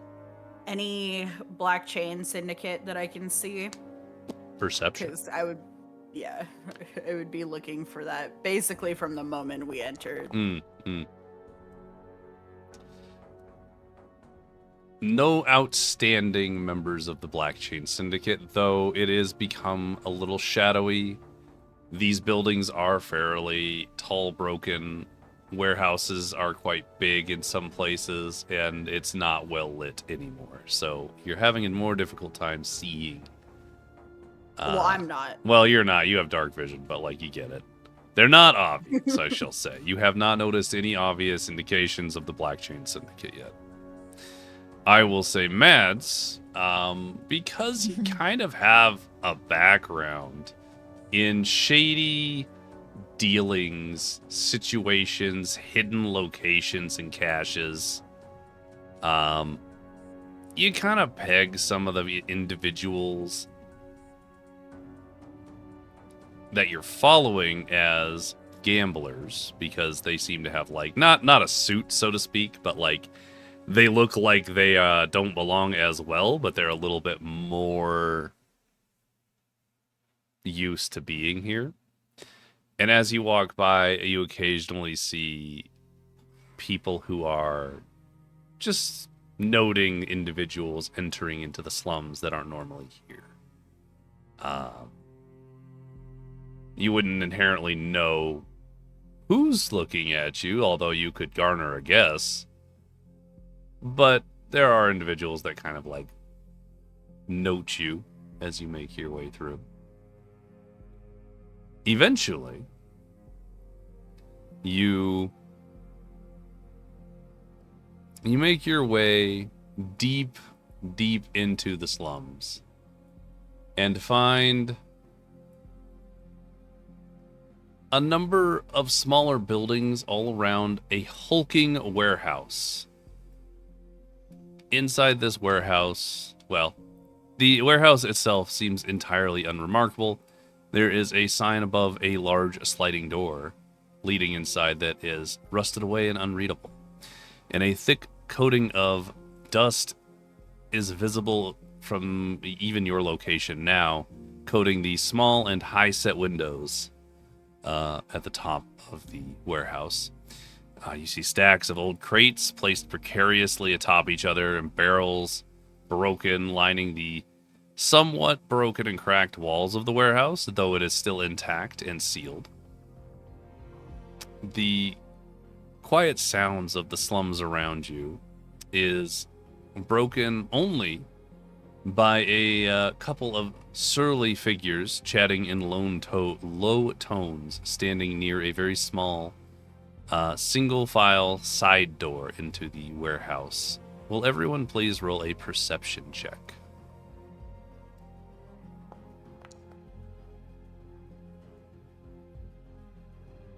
Wow.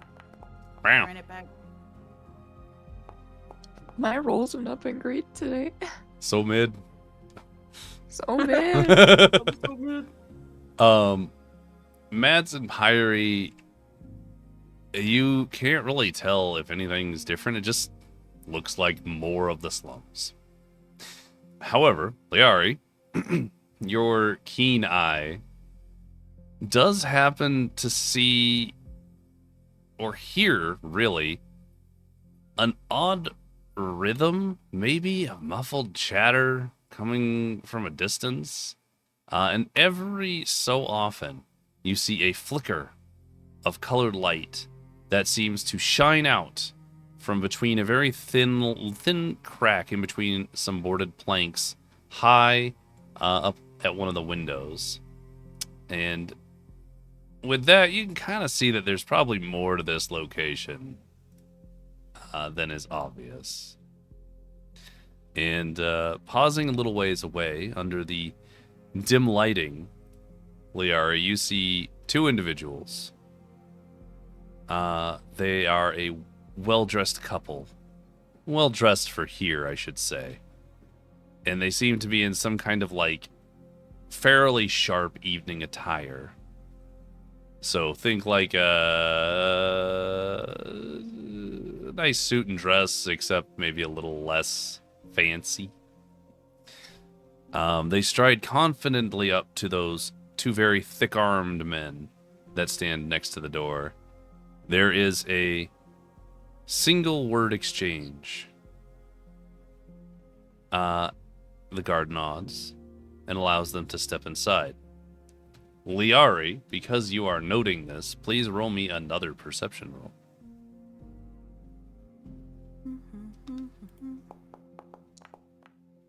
Oof. Well, I'll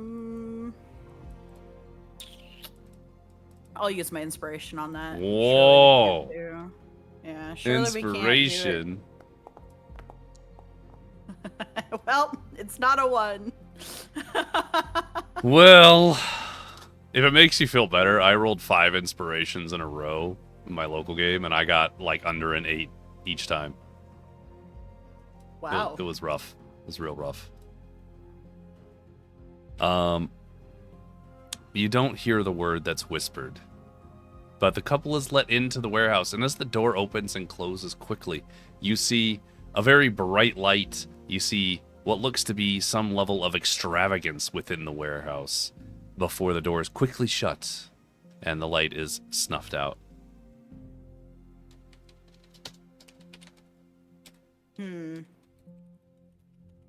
Mentally, I'm going to alert the party without drawing any particular attention to it. Like, I've clocked it, like, I'm gonna stay casual, but I'm gonna be like, guys, and then I'm gonna relay what I saw and give, like, a general area direction.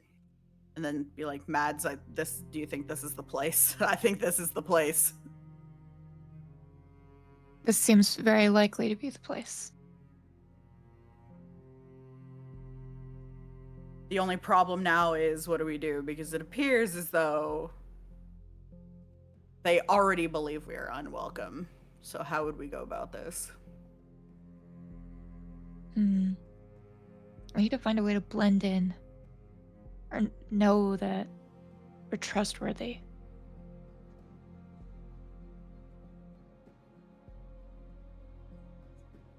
What do you suggest? Because my idea was just to go up and show them that I have money for gambling, but they've closed the door and turned off the light.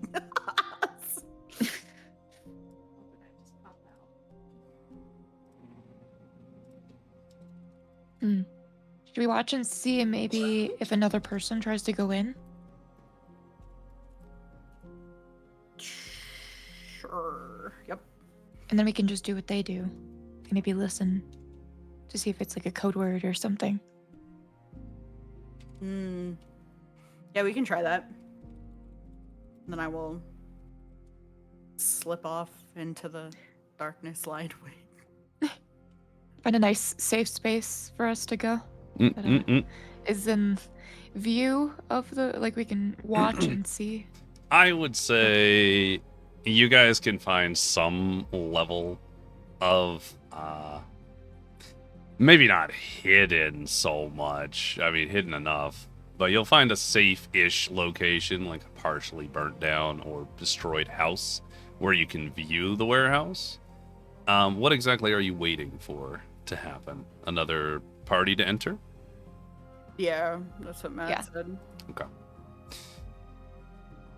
I think I Then- want to use the fact that I'm extra stealthy to wherever they end up perched. I want to try and perch closer Mhm. and maybe with more advantage. Like if there's a way where I can see inside to see what's going on or listen in. Like if I can get pretty close, I'd like to. If I have to do my rooftop thing now, I'll do my rooftop thing now. Let's go Assassin's Creed. Sure. Give me 3 acrobatics checks as you bound your way closer. 3, 1. Two. I mean, it's a minimum of 20, right? So, like, Yeah, you it sure physically is. can't fail. Yeah. We're really just looking for natural 20s at this point. Yeah. Just I was doing some flips. So, Mads and Pyrie and Joe, you guys watch as Liari very easily bounds up this broken house, leaps from its remnant chimney to an entire other house right next to it, and just sort of like does this crazy flip Assassin's Creed, jumps, lands on her feet, does a front flip off, lands on the next house, like gets right up next to that warehouse. It is almost perched like a gargoyle would be over the two individuals, who definitely do not notice her, because why would they notice that? I'm gonna Um, like marvel for a second and then just like stop watching because like I don't want to draw attention to them being up there. That's fair. That's fair. It's fair. Does anybody else do anything whilst you wait for another individual to reach this warehouse? Pyrie is just simply trying to keep the resting bitch face going and not fuck it up. Give me an intimidation roll, because I'm gonna have Joe do the same thing. Yeah. Yo, you guys are Very doing dog great. privilege. Nice. Wow, huge Joe. Huge He's for Joe and learning. Pyrie. So the three of you are sitting there. Mads gets an automatic success on RFP. Or RB. On RIP. All right. You all sit there and very much scary dog any individuals that even so much as glance at the three of you, while Liari sits like a statue up over the entry point. Eventually, after probably another half an hour to an hour, the sun has completely set at this point, and the only illumination comes from the windows of this warehouse, which is a very soft, almost like hidden, because the dusty windows, it's very muffled. And the occasional lit candle or something small in that regard, perhaps maybe a small kitchen fire from some of these slummy houses nearby. Eventually, you see a fairly well and elegantly dressed individual, a little bit nicer than your last ones you saw go in, stride up to the door and make a whisper to the guards who, stand up straight and prepare to engage with this individual. Liari, please make another perception check to hear Please God. whatever this word is. Fuck. Can I try? You sure can. The DC is way higher for you, though. Okay. If Pyrie would like to try, Pyrie may also try. Sure. To see if we can If hear you can hear or read, the one. all right. Actually, funny enough, Liari, you did not hear it, but that Oh, is no. amazing. The command is I'll have to broken. fix that. What happened? Liari, you do not hear. You kind of like have a little bit of a moment where you slip and gasp a little bit as you catch yourself, and you do not get to hear the words. But Pyrie and Mads, you do manage, just in that particular moment, you just manage to hear perfectly from this distance the sharp-dressed man say, "Lady Luck favors chance." The guards step aside, one opens up the door, and that individual steps inside. And this time, you get a much better look at the inside of this warehouse.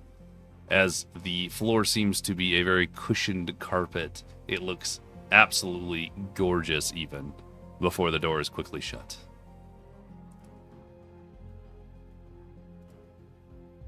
Damn. I'll mentally to Leari tell her the code word. Heard it. Okay, I'm gonna make my way back then so we can move up as a group. Because it'd be weird if we walked up from completely different areas. So you make your way back to the group. You guys are now back together in the burnt-out house you have chosen as your stakeout position. You are maybe 50 feet away from the entry point. Would you like to step up? What would you like to do? Yeah, I'd like Yeah. to step up and say the password. All right. Mad's taking the lead. Liari, Pyrie, and Joe following. Yep. Yeah, sure. Okay. I figure if we diamond formation, Mads, the two Yeah. new frowners, and then me in the bag. You in the bag. You got it. All right. As you guys make your way forward, the guards stand at attention and seem to almost...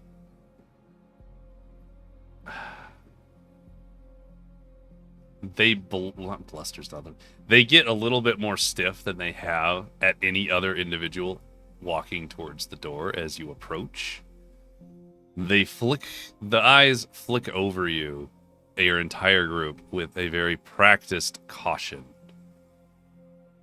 And then they stand in front of the doors and just wait as you approach and stop in front of them about 5 feet away.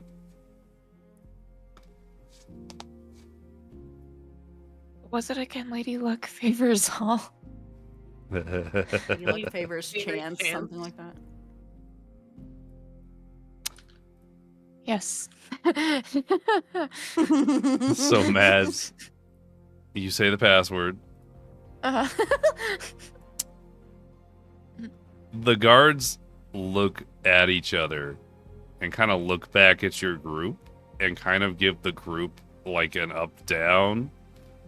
I will Can I do an say intimidation check you sure can. with my resting bitch face Yep. that I am trying so hard to maintain. Give me an not investigation, intimidation. You are barely able to hold your resting bitch face. You are doing your best, but it's not overwhelmingly more intimidating than it can be. I will say with all of Meanwhile, your behind them, I'll jingle my money sack. behind. Wow, jingling sacks. Yeah, I'm the one with money here, so I'm just gonna. All right.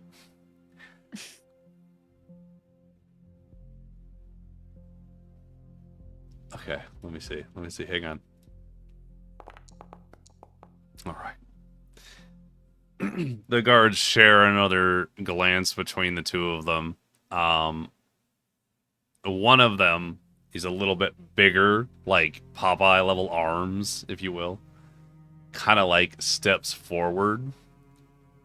One step. And just holds his hand out expectantly.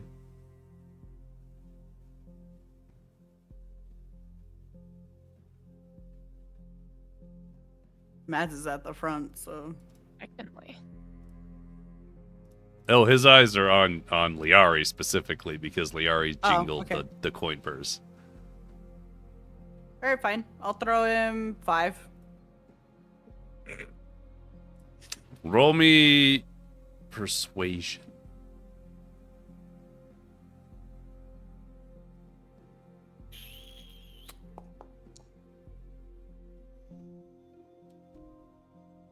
I love when a 2 looks like a 17.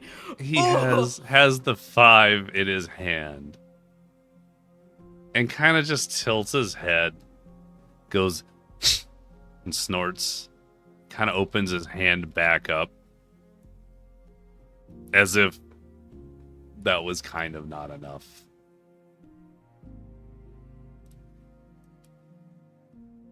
I'll give him a look like, does he really think he's earned more? Like, kind of pompous now? Like,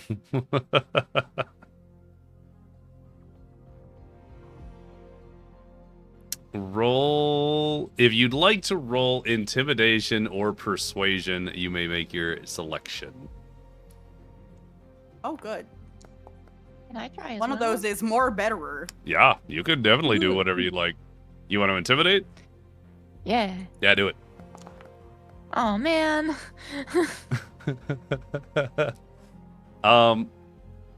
Mads, your resting bitch face is solid. But this guy is very sizest and does not consider you a threat. Oh, he thinks I'm small. Small. However, the scathing "Are you serious?" look from Liari is enough where he just rolls his eyes, he pockets the coins, he steps back, and he opens the door. As the door opens up and you... Presumably you all step inside, yes? Mhm. Yeah. Right. Yeah. All right. Stepping past the guarded door, your group half expects a dreary storage space, but you're immediately greeted by a transformation of elegance. The cement floor or stone floor is obscured by plush roll-out carpets bearing swirling gold embroidery. There are mobile partitions draped in rich velvet, defining different gaming sections. Enhanced instruments. Oh, hang on, actually, 1 second.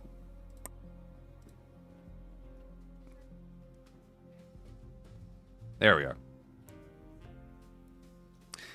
Enchanted instruments hover in one corner, serenading the patrons with low, almost smooth jazz-like melody.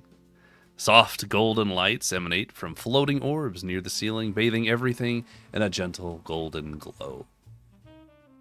Would everyone please roll either perception or investigation? And Oh, good. sorry, say that again. I'm dumb. What? Perception or investigation? Indeed. Oh, good. Not Oh, another one. God. Damn, guys. Wow. You're doing so good, Liari. You Aw. are taken aback by the absolute lavishness inside this warehouse. Pyre, I'm blinded by it. I can't You- see shit. this is a lot of fanciness. You don't really know what you're looking for here. Mads, with a 15, this entire setup is very mobile. You can see that everything kind of folds into itself or is easily taken down and reset up. Which is probably why they move every night. However, all of you do see that this entire setup radiates with quite an undeniable class, as the velvet-covered chairs flank polished tables where dice and chips gleam.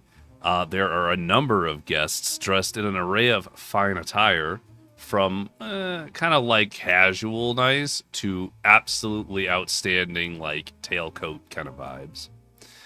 They converse quietly over glasses of expensive liquor or wines, while attendants in matching waistcoats glide between the tables, refilling drinks, collecting wagers. The air carries the faint scent of lilac incense and cigar smoke. Looking about the room, there are a number of guards against the walls, or standing near the dealers and game hosts, and they seem to be keeping the hall calm and running smoothly. As you enter into this space, you see there are a number of empty tables with a number of assorted games, but you do not see your host. However, you have found Chance's Carousel, the hidden gambling hall in the slums of Melody Cove, which is where we were going to call tonight's session. Let's go gambling. Let's go go gambling. gambling. I have actual games for you to play too. It's gonna be great. Oh, I'm Oh, excited. let's go. Next time. Next time on Dragon Ball Z. So true. Can't wait for us to cheat them out of their money and then harass them. Oh, it's gonna be so good. Oh, guys. What a time. What a comeback episode. Honestly, I think you guys had a great time here. For sure. Hee A lot of stuff. I had A fun. lot of good stuff. Hell yeah. Good soup. Thank you, Mr. DM. I need to roll Yeah, twice because I forgot my mid-session roll. Oh Okay, yeah, you geez. did actually. Yep, because I did too. busy I podcasting or something. indeed. Talking about Give That's me- my costumes. chimichanga give me two. roll. Whoa! Another 19. And then here's my end of session roll. Come on, baby. Maybe. Ah, 17. That's high though. That was good though. These are great. Not like those ones. At least you didn't lose Or your 19, 17. True, no ones. you didn't lose it. And that's the I know. important thing. Mm-hmm. I think this is the longest officially that I've had panties. Now that I've finished a second session with them on my head. I do believe that is the case, yes. Because I think I lost them almost immediately. Yeah, After I you got did. them. And then I didn't see them for months. My panties. Honestly, yeah. It's a good time. Well, good job today, guys. You got some stolen stuff and learned some Yeah. things and went shopping and Another person gets to go see the mushroom lady every day with me. I know it's gonna be the whole group pretty soon. I know. I'm waiting for Leari to have something happen. Yeah, who knows when that'll be. Lore wise? Have something happen that makes it so the mushroom lady is interested in your magic. Oh, I don't have magic. That was the joke. that's why I attempted my funny party trick, because that's all I got. I have here. What do I have? I can Misty Step once a day, and I can detect magic once a day, and I have funny green flame blade that I rarely use because we're rarely in a situation where it makes sense to use it. That is fair, yeah. But it explodes shit when it does, because those ads died so hard the one Mhm. time I used it in Mother Ethel's house or whatever her name was. I don't remember. Mother Ethel. Something Hazel. Auntie Hazel? Is that what it was? Mother Hazel. Yeah, that was something like that. Yeah. I was so close. You were right there. You were right there. I mean, it's based on Auntie Ethel, so like, you got it. Close enough. The what is it? The flamingo maces? What is it? Oh, yeah. I can't think of No, it. you actually don't remember? I'm pretty sure it's the painted blades. The flamingo maces. Yeah. That's I was farther thinking you were from- talking about the red caps. Oh, And I was like, there were flamingos? No. The No. flamingo fucking maces. I love it. Anyway. Good job today, guys. Well done. We're gonna go raid Mr. Coffee. Coffee. The Coffee. Coffee. Coffee. Coffee's on? Who's That's crazy. they playing some Doom. Doom. Doom. But yeah, thank you to everybody who rated today. I believe that was I know Panda rated, I know Kato rated, there was another raid. Fua rated. Thank you all to my wonderful raiders, and glad you had fun. We'll be back next Monday, of course, when my players get to go gambling. And Let's go gambling. let's go gambling. It's the joke. I love it so much. Yeah. Don't forget to follow all of my wonderful streamer friends that play on here. Go follow them. Go do it now if you haven't already done it. They're wonderful. Very entertaining. They do lots of fun BoldMordred. stuff. And then, that's all I got, really. Anyway, we're going to go now. Have a good night, everybody. Thanks for being here. Okay, bye. We'll see you next week.